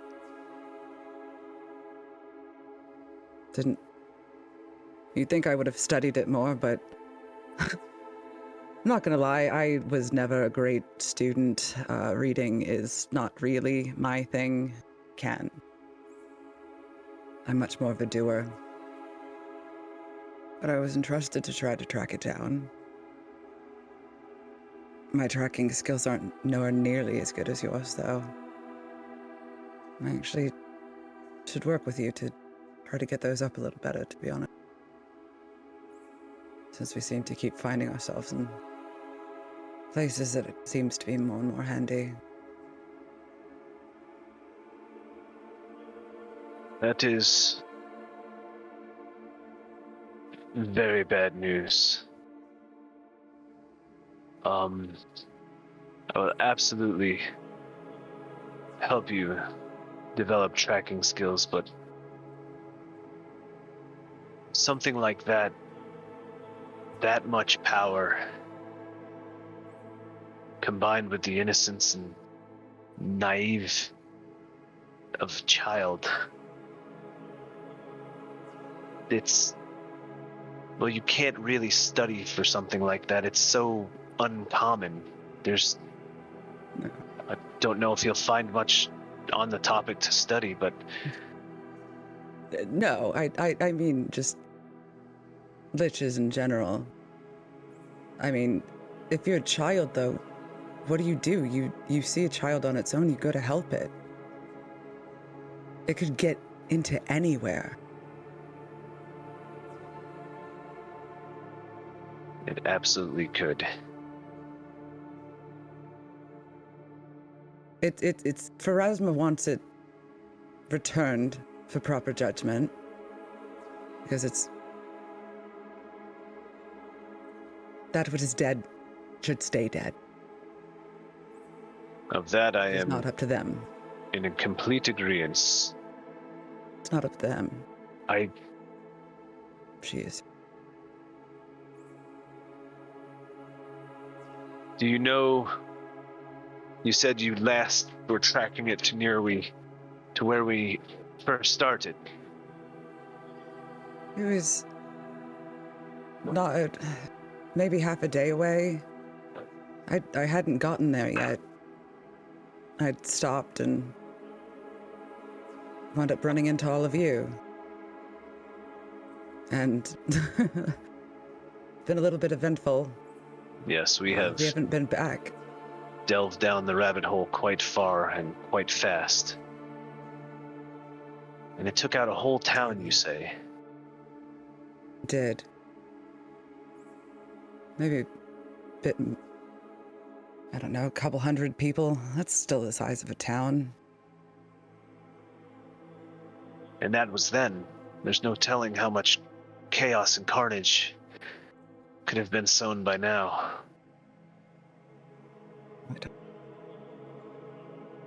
I was hoping tomorrow to finally try to, I don't know, see if I could find any reports, just talk to people and hear what's been going on in the area. We've been gone so long. Well, my friend Zeral is of great concern to me. It's been a long time coming, but these are mortal souls at stake. Innocent people dying. I don't think it's something we should wait on. And I will do everything I can to try to help you track this monstrosity. I know All right with you. of your goddess, and I know her purpose, and I agree that that which is dead should stay dead and be judged properly. It's the proper chain, proper way of things. For us to judge. Tonight after, or maybe in the morning, if you want to come by my room, we can sit down and speak. Maybe you can give me some info. And being in the Autumn Court has given me a new appreciation for senses that I didn't quite understand when I first fell. It may help us between that and my ability with tracking demons in the dark in general. It might help us get pointed in the right direction. I would appreciate that. I'll see what I can gather, and I'll come to your room tonight. I'll scrounge up all the notes that I had. I should have things back in my room. I don't think it's much. We haven't been. We really just kind of hit the road and went on a path to hell. But are you really all right, taking the time away from trying to find your friend right now? Like I said, I thought Zeral lost ages ago. I'm not sure what his fate is, but I do know that if people are dying, we have a duty to act here in the mortal realms first. Zeral always knew what we signed up for, as did I. True. And who knows, maybe we'll find another Hellstone. We're surely going to be dealing with a nightmare here. Yes, I thank you for very unsettling thinking of such darkness and monstrous powers, but then also thinking that it's just a child. I hope the heavens steel us for what we may have to do. This, if there's any time to pray, could be good now. I might just have to Yeah. consume more than 4 mugs of mead tonight. Yeah, might want to suggest doing that, but not too much. Still need to be in control of your faculties later. Well, Mara, I'm glad we spoke of this. If there's anything of this nature, or anything in general you ever need, please bring it up to me. While I may be of the heavens, you've shown to be the most holy warrior we have. Thank you, Gilray, And I will always be in your service. and I yours. I'm gonna pick up the mug and hold it up for a cheers. Going for the cheers. And then I'm gonna finish the rest of that mug and pick up a second one and start to ponder as I sip that one slowly.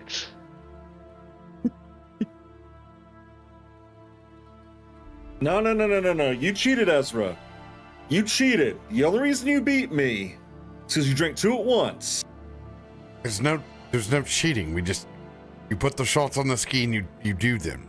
There's no, we're the winners. We all win. This isn't a competition. It's literally a team building orientation exercise. Wait. I was taking myself on? And I still lost? Son of a... Not everything is wins and losses. What am I going to do with this generation? It was fun, though. Good. You had fun. Yes. Much fun. Thank you, Ezra. Bartender, please, can I have the rest of the bottle? All of it. All of them. Thank you. Scoops them up.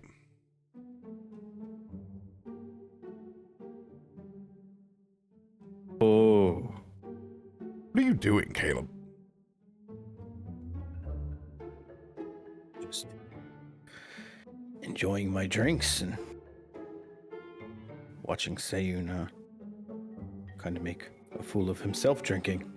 That's not true. You're drinking next to a bomb. A large bomb. One that if it would go off... Well, you would understand about collateral damage more than anyone else here at the table. That.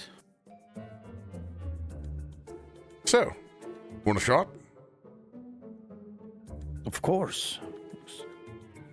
I turned that down. Maybe I'll try this as a chaser. As he puts his hand on one of the prismatic bombs.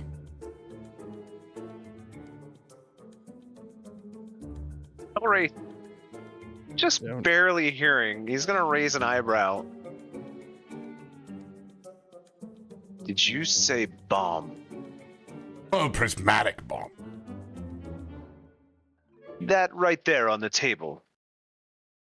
Oh, yes. It seems like everyone else's fey powers are awakening. Maybe I just need to drink some.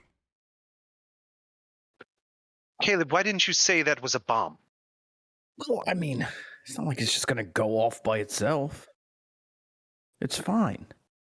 He's been pouring little bits of it into every drink that everyone's been having. Haven't you noticed? That's the other why one I over thought there. it was a drink. Oh, What if I don't drink it. Oh, I thought about drinking it, but I. But you didn't say it was a bomb. At no point did I hear you say it was a bomb. You never said bomb.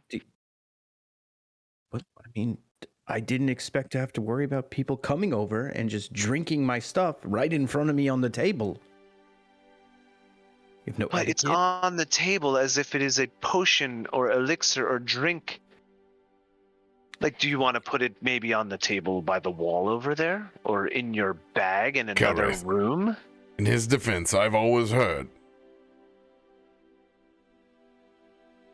anything's a bomb if you want to make it. But you know what is always a bomb? A bomb. Oh, let's not go full nanny police on him now. Look at him. He's a ticking time bomb himself. It's incredible he hasn't blown himself up. He has. I've been there. I've seen it. He's been on fire. I retract all statements. As he slides This is- the shot over towards you. Very strong mead. Kubo, pulls out Spicy tinkering Calriff. tools. Do we want to build bombs? I can help build some bombs. Let's do a little something less destructive, little ones. I believe How on many times that can we- note, it's How many time for times do me you to think get we them can scream bomb? out of here. Oh, you're leaving us? It was a pleasure. I think my wife and kids deserve an early exit this evening. I'm sure they miss you. Not as much as I miss them. Thank you all. Thank you for saving me. Thanks for saving Kelkavayak. You will always be friends of the Jotun sons, daughters. I promise you that.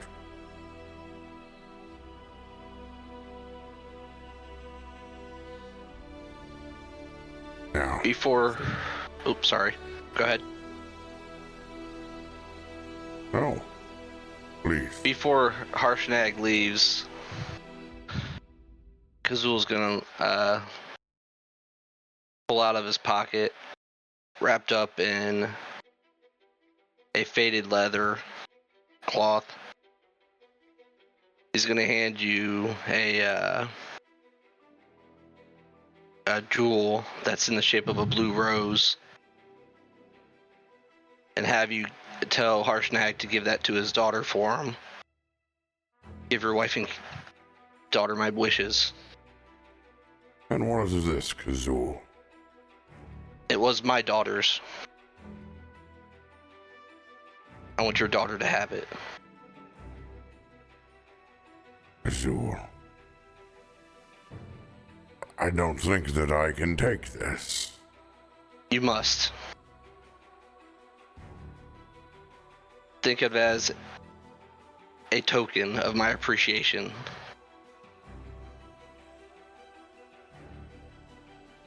Then I will accept.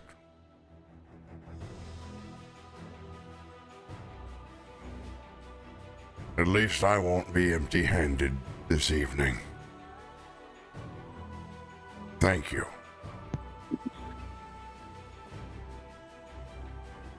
As his big hand scruffs up your massive headdress. I believe that she will love this.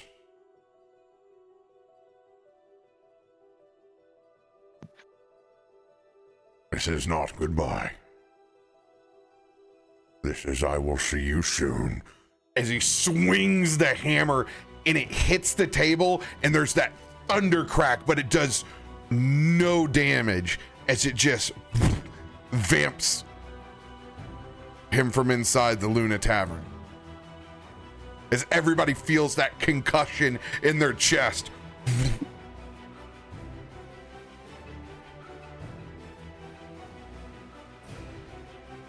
With summer setting in and Galaadluuran transporting itself to a new location soon, is there anything you guys want to do before you guys go back and take a long rest inside your almost forgotten rooms?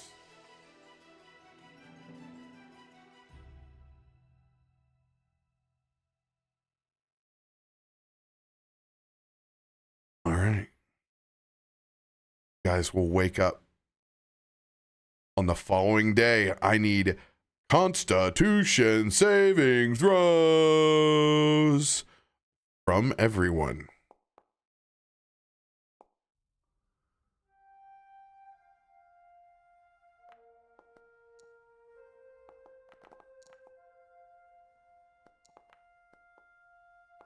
Nat 20 from somebody.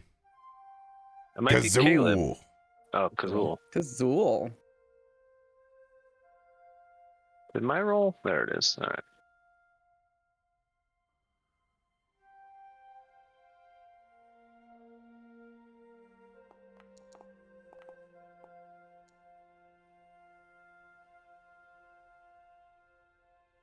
Kazoo. You wake up to the autumn court inside your room. Full decorations as Goose has been putting in the work.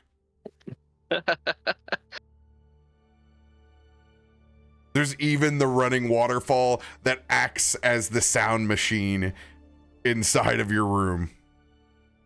Sparkling twilight. I like these fireflies. Oh, I always used to hate them over in the swamp. I don't know. It felt like it was getting strobe light all the time. But now, you know what? I'm growing to love them.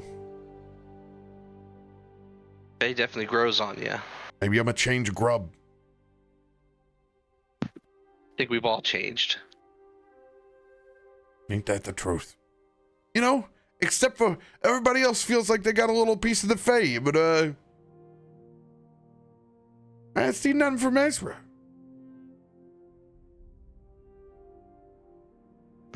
Oh. Might have been keeping it hidden. Oh, I forgot. No, that's not the case at all. It's where he's from.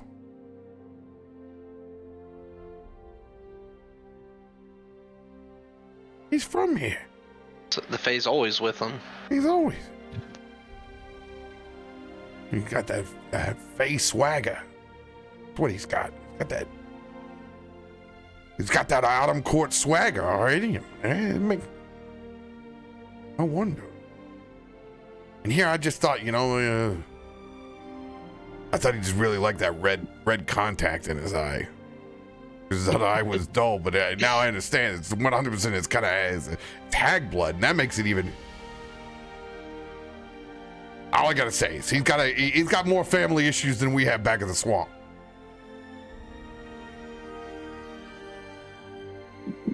Yeah, he's definitely got some issues. Maybe we could help him with them sometime. Nobody needs to deal with that many deadbeat dads and moms. All right.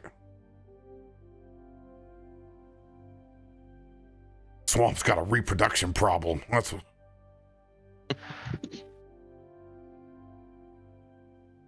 Man, I could get used to this.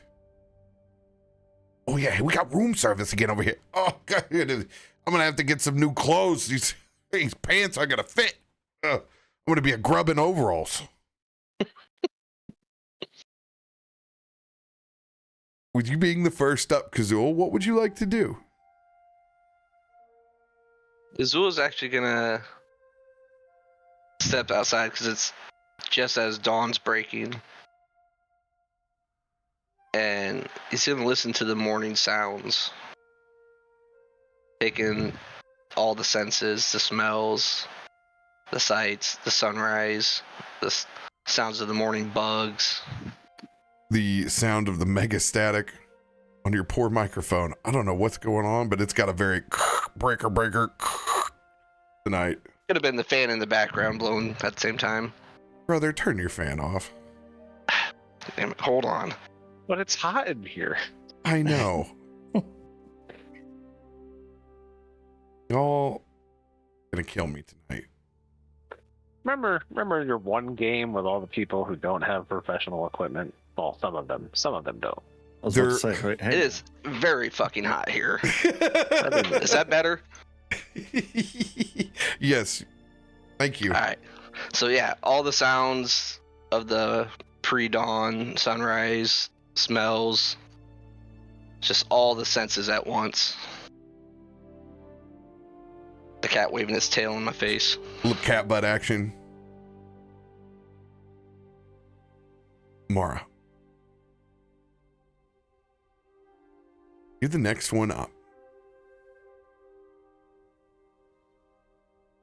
What's it look like in spending that night back in the penthouse suite again?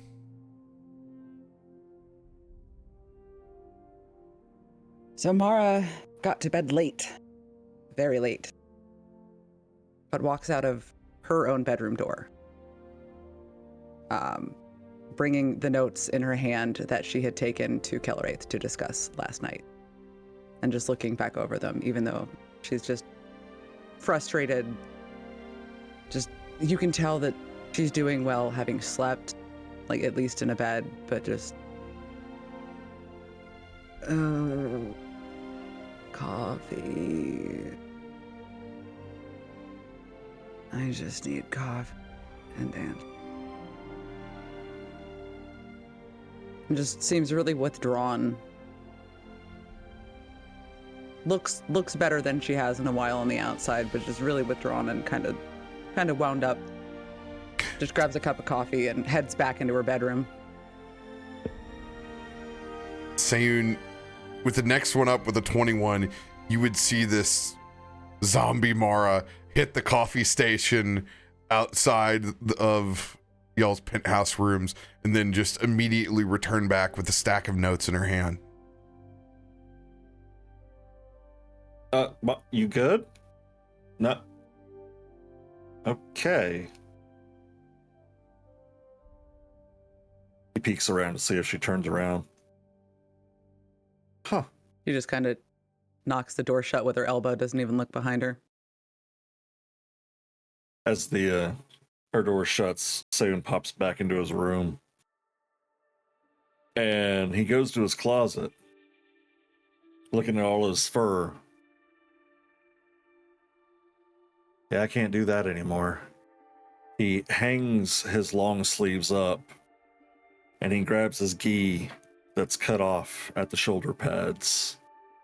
And it comes up to the edge of his shoulders in the middle of his chest, and it comes down to the so the hamburger meat's hanging out. Double V. To The deepest V. The deepest V. And he's just showing off all of his muscles and everything. Pops his collar. Now I'm not burning up. Should've did that last night. Boy. Damn, Ezra can drink. Alright. Then he steps out of his room and walks out, waiting to meet everyone else.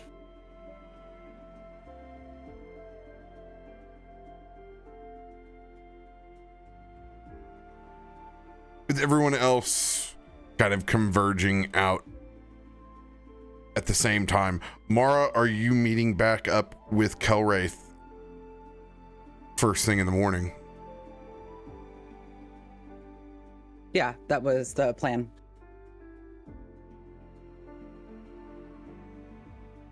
We'll slowly have everyone arriving with whatever breakfast goods they've procured, a full plate, coffee, strolling back in to Mara's suite.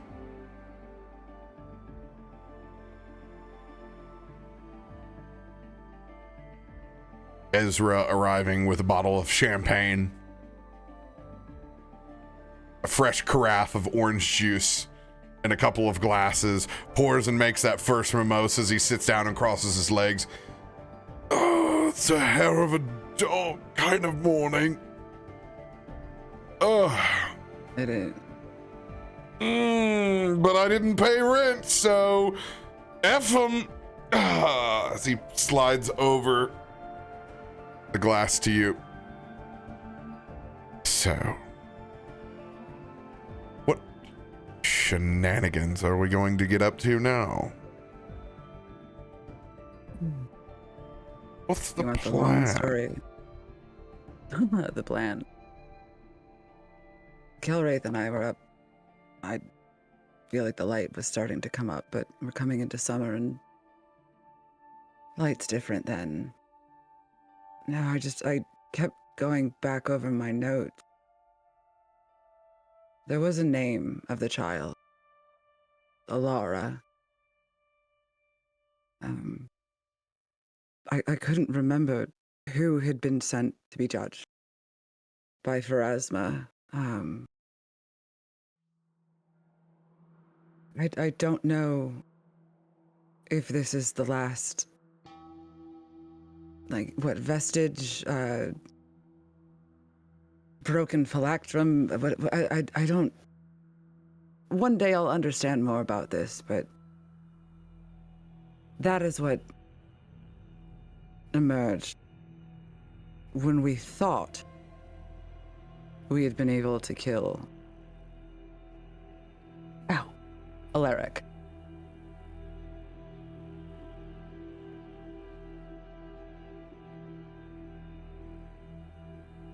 So this is the Lich baby.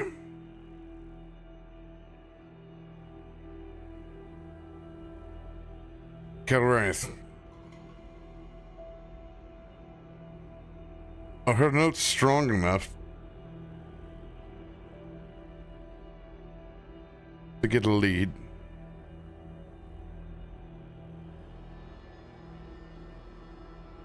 With what she has,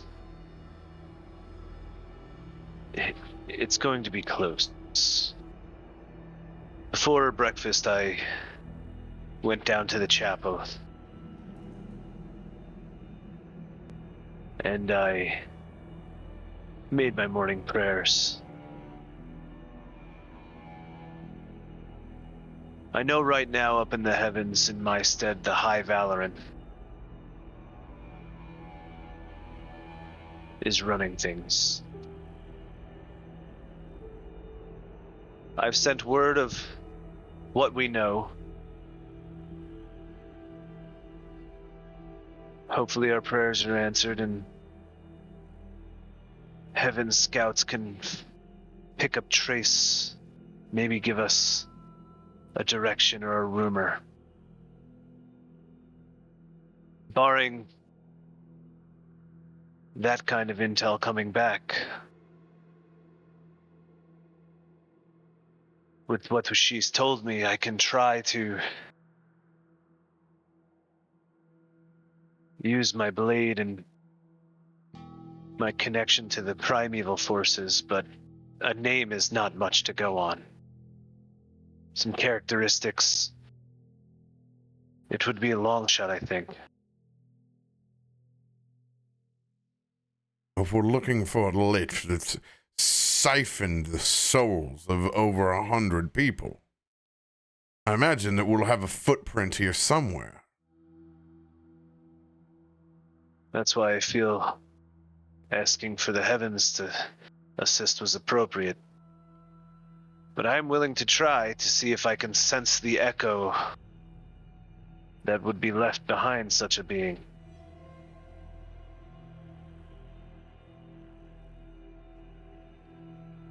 Somewhere on the material plane.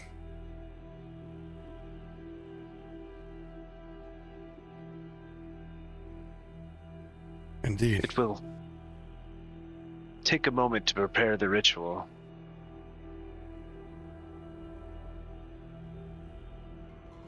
But I can try. Just to make this clear, I know that we have all pledged to find these hellstones, and by God, we will. I think it's time that we help our friend with her quarry before it takes any more souls on this material plane. Oh, I am in agreement. Mara's been The a huge help to Hellstones us. will have to wait. With a threat looming like this, Mara, myself, we are duty-bound. Especially her. As a champion of the Grey Lady,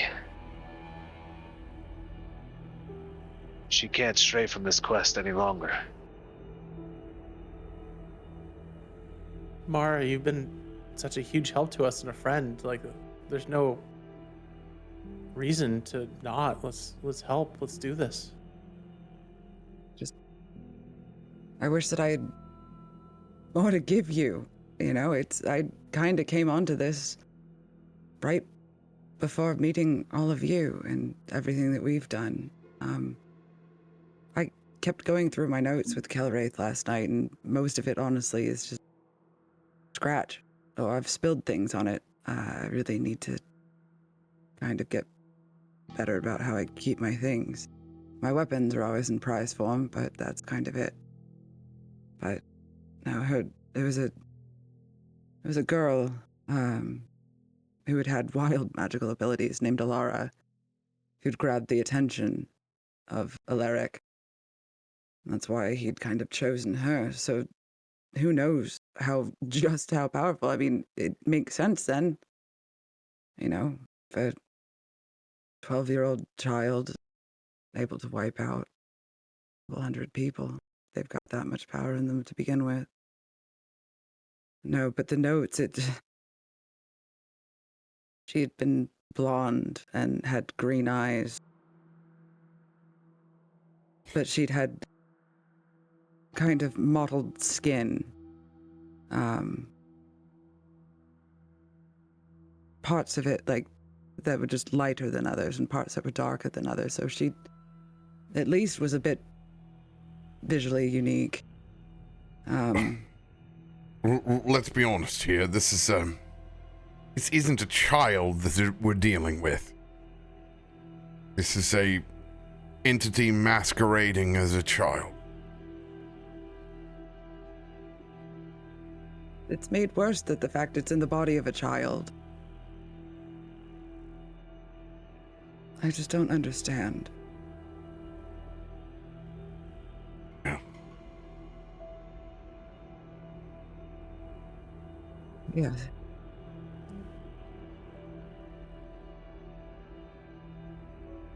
We will separate the two. And as your DM, just to give you guys a point of reference, there will be no pass-fail on this. There will be no harm done to any child within the campaign. There won't be any rolls on that at all. It will be a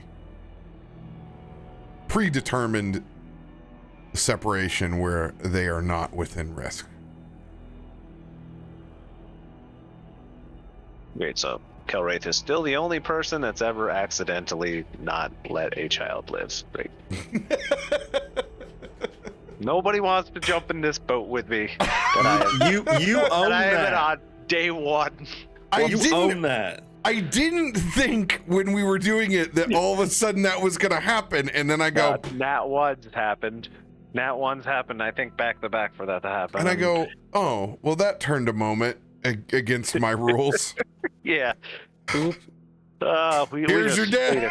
Well, they were already... They were really sick. They This were could have been natural sick. causes. It was natural causes. It wasn't... We didn't D&D the orphanage. It just kind of happened. Oh, man. The back in medieval times, the survival rate was much lower on the common cold even, so we have to embrace these realities. Don't worry, that's when I had COVID and I pulled that rib coughing. I was like, just take me, plague. God, that's right. The COVID rib. Don't worry, I referenced the COVID rib to this day. I can still pop it when I stretch. I'm like, oh God. Oh God. I can feel it now.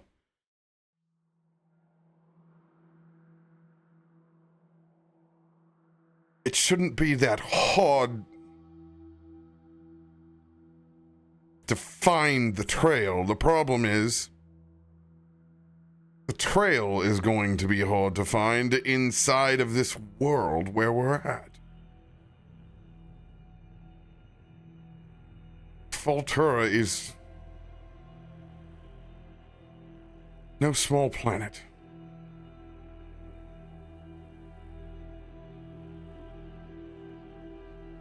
Mora, question, what do your homelands look like that you came from?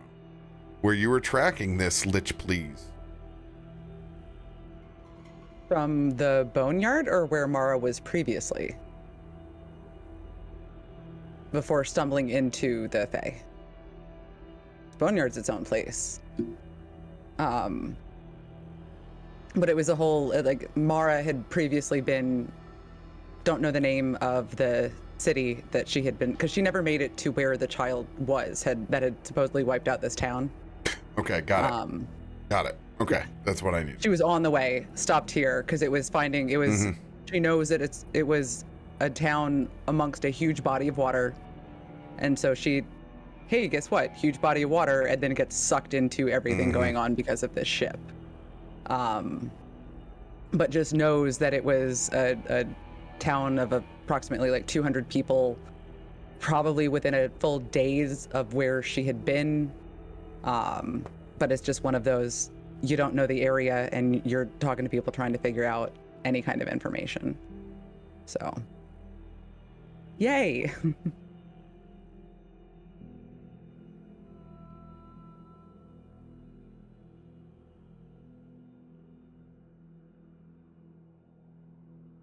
Kelrith, do you need any help with your preparations? I do. I need one ingredient.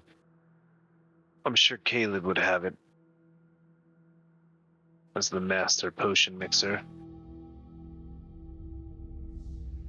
Caleb, I require a bit of blood. Blood of an undead. I'm sure you have some kicking around in that bag of yours.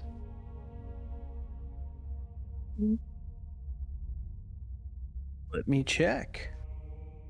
For the sake of brevity, you guys did fight a asinine amount of undead zombies. Yes, we did. So, yes. Just saying, as the guy that collects pieces and parts. You see, he dumps his pouch out and like. Oh my lord! You are a hoarder. I didn't. That's a toe. I don't even know where that toe is from. That's not a toe. Didn't label shit. Here, this. Ew. It looks like blood. I don't know if it's undead. I think it is. That thing is larger than Rasputin's. Kelray's gonna open the vial. He's gonna pull the cork out and smell it, and he's gonna put it back in.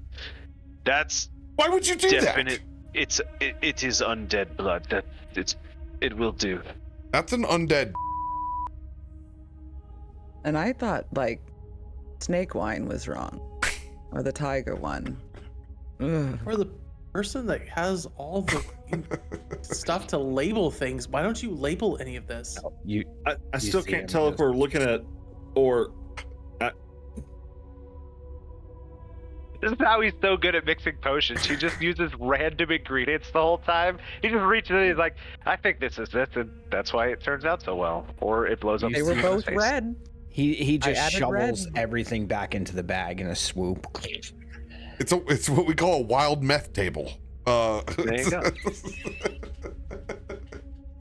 And canonically, Caleb is the person who's created Baja Blast. I just want everybody to know that. It's inside this universe. That's perfect. For it. I like it. It's the only good thing he's ever made. And that's where his fortune came from. That's where he started, man. And Kelwraith is going to clear a spot on the table, and he's going to take the tablecloth back so as not to get the tablecloth dirty. And he's just going to draw with the tip of his crystal blade. He's going to dip it in the blood as if it was ink, and he's going to draw a circle. And then in the center of the circle, he's going to write the two names, Alara and what was the second one? Alaric? Alaric. In the undead blood. And he's going to draw an interesting symbol in celestial underneath it. And then he's just gonna sheathe the blade and fold his hands and bow his head. And he's gonna use Primeval Awareness and burn a spell slot to try to track an undead. And you're just gonna see his halo start to glow brighter and brighter. And that celestial symbol is actually going to start to almost look 3D on the table and start to rise up. And as the light hits it, you're going to see the symbol turn into what looks like a glowing crib of a child. And as his halo light washes over the crib, you're going to see it cast a shadow on the other side of it across the names, and the shadow is going to look very ominous and demonic in nature, rising up over the crib. And hopefully this is the part where a slight vision occurs that might give them a lead.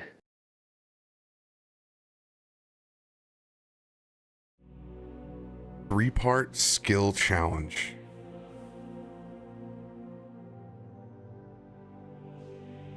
You're going to use your investigation ability. Do so. The rest of you guys can feel the energy and the vibrations of this room begin to lower.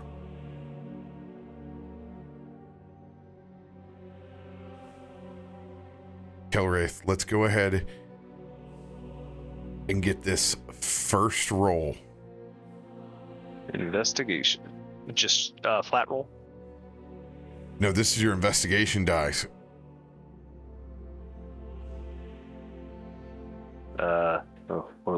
Which dice are those dice? What do you use to make your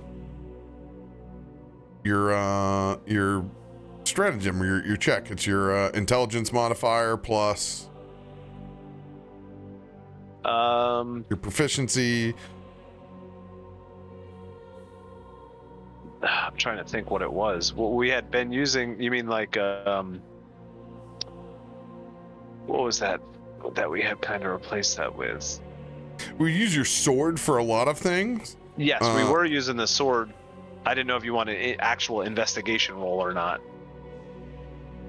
Because the other thing I had was like insightful fighting, but that was my insight check against their deception check. I'm not sure if we fully replaced like what the hell was that investigator skill called where I recalled things. Let's do this.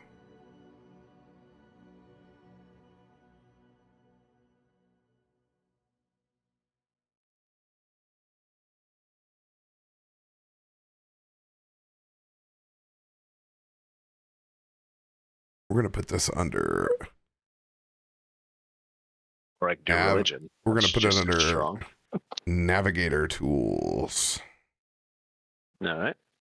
Since we're doing a bit of navigation ourselves here, just a different kind.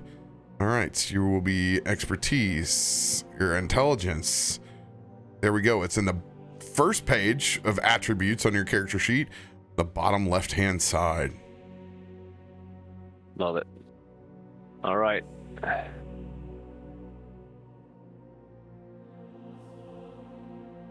Here we go.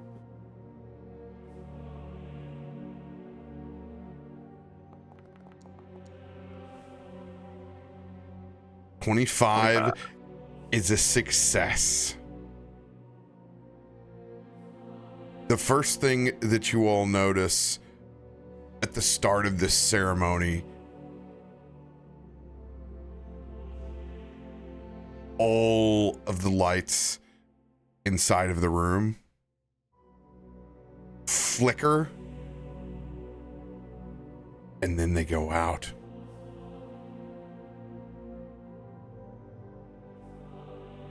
Full carpet of darkness fills the room. Even Ezra tries to snap his hands for a second, trying to reignite the fires that are on the chandelier, but nothing works. There is just a cold, eerie silence that fills the room. And it's several moments later before the lights flicker a bit and then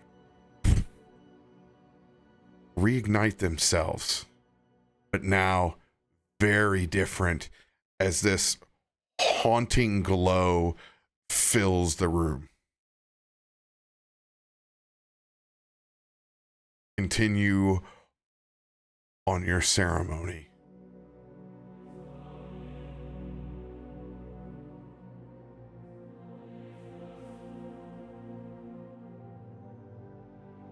Kelwraith is still there with his eyes closed, and he's slowly saying words in Celestial. And as he gets this far, he'll open one bright, glowing white eye and look into the vision. Oh, heavens, guide me. Closer still.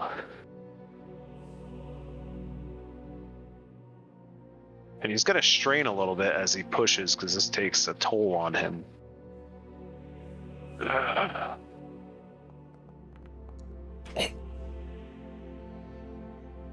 31.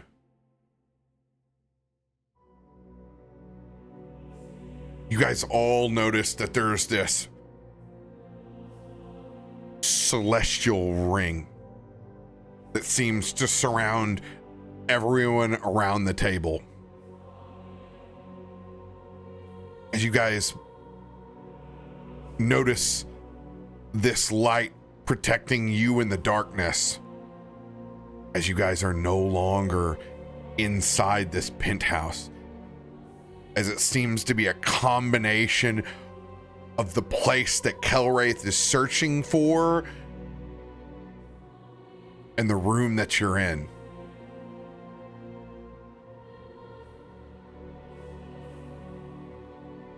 One final skill check left, Kelwraith. As you look up, go ahead. Oh no, I was just gonna say, as the room shifts and as Mara is seeing Kelwraith starting to strain a little, she just kind of lightly puts her hand on his and starts repeating what he does in Celestial, because she reads and speaks Celestial, to see if I can potentially give him advantage or a little bonus on his third. I got us into this. If there's anything I can do. And then she just starts chanting in Celestial. I need you to make a religion ability check for me.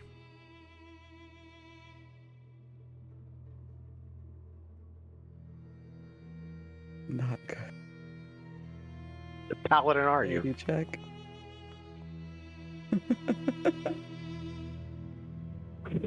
Sayun notices. Sayun You get a notices +4 to whatever you roll. Mara trying to do this. Hold on. It's not over yet, because she has the ability to alter her dice, so I want to make sure that we have finality before anybody else adds anything else to it. Mara, are you going to be swapping your die out at all? This would be able to use an Indomitable. You would be able to use... Yes, I would like to use Indom, please. Keeper of the cards, can please remove an Indomitable for Mara?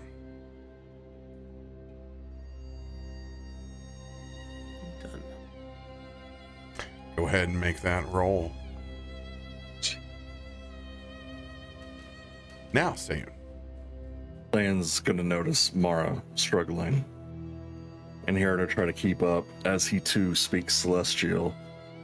He is going to, as Mara's goddess is the goddess of death for Asma and Kelwraith, he is going to put the one necrotic hand on Mara and the radiant hand on Kelwraith, and he is going to say it in Celestial with them.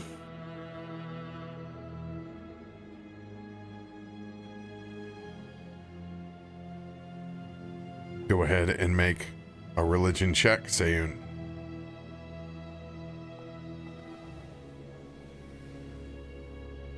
And I will add my D10 on top of it.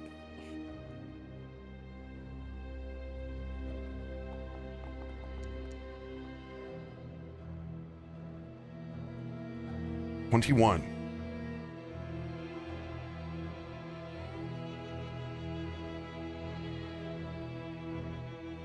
As you all link up, desperately trying to help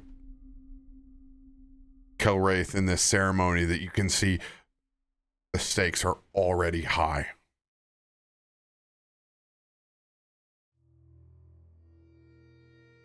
$21 fails.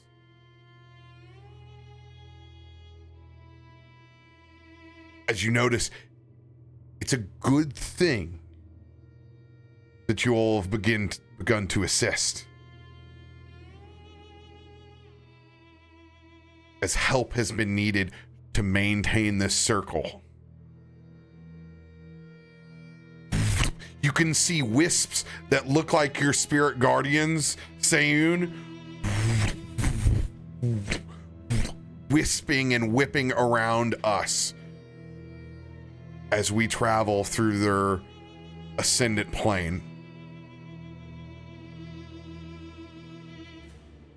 Your RP will be of value, as you will not have to make a roll to maintain your circle. However, Kelwraith will not have advantage on this last roll.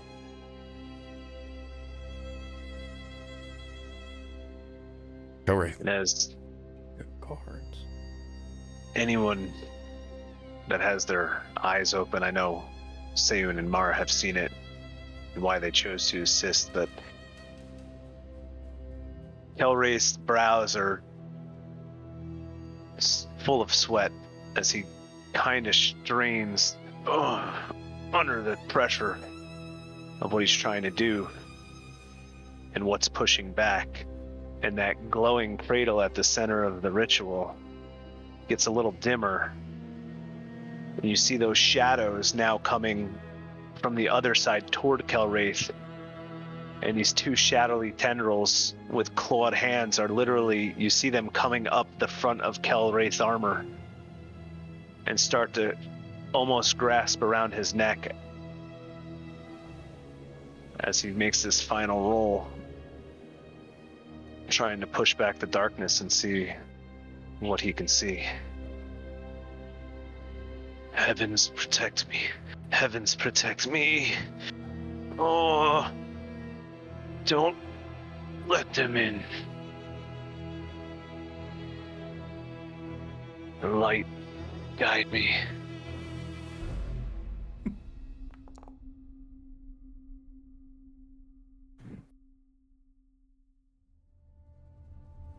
The entire room goes dark.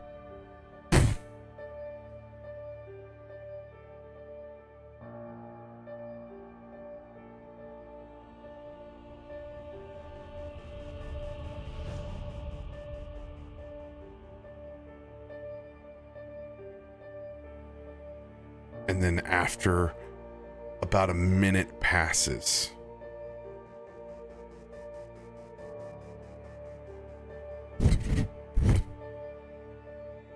those lights flicker back on.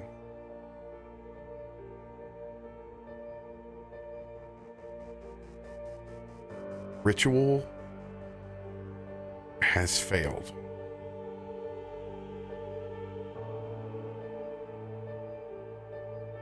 But those lights are the same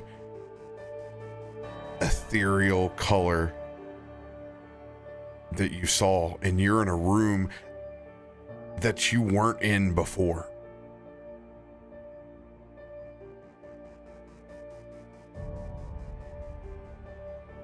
Looking out, you're somewhere completely else.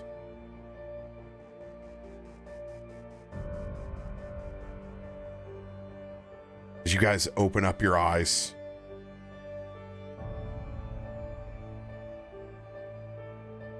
during this ritual,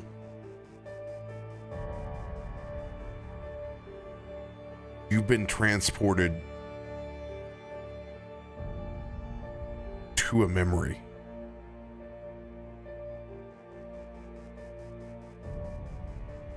A piece in time that you were trying to access.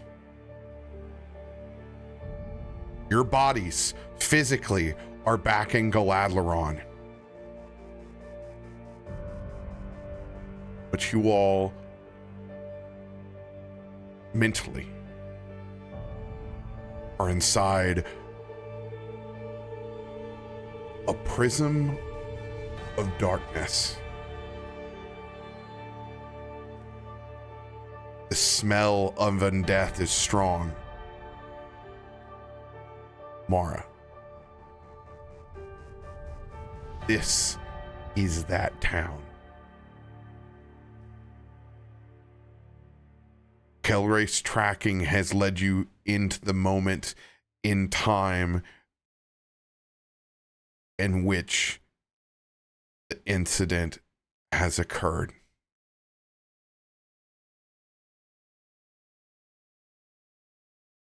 But now, you will have to go back and live through that moment to track your quarry.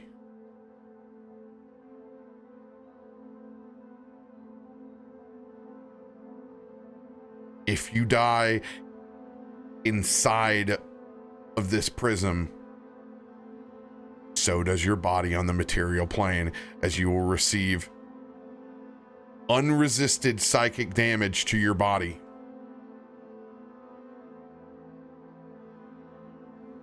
But more importantly, you'll be jolted out of this prism's memory.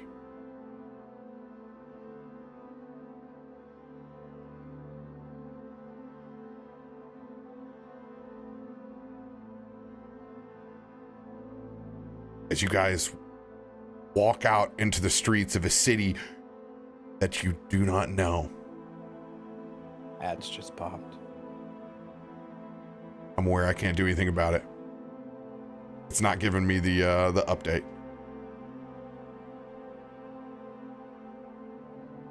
You guys will have to find your way.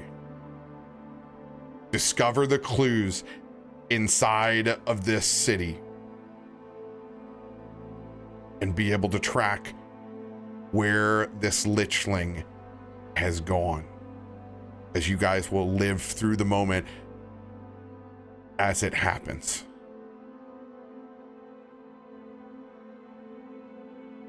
I need everyone to go ahead and click long rest on your character sheets.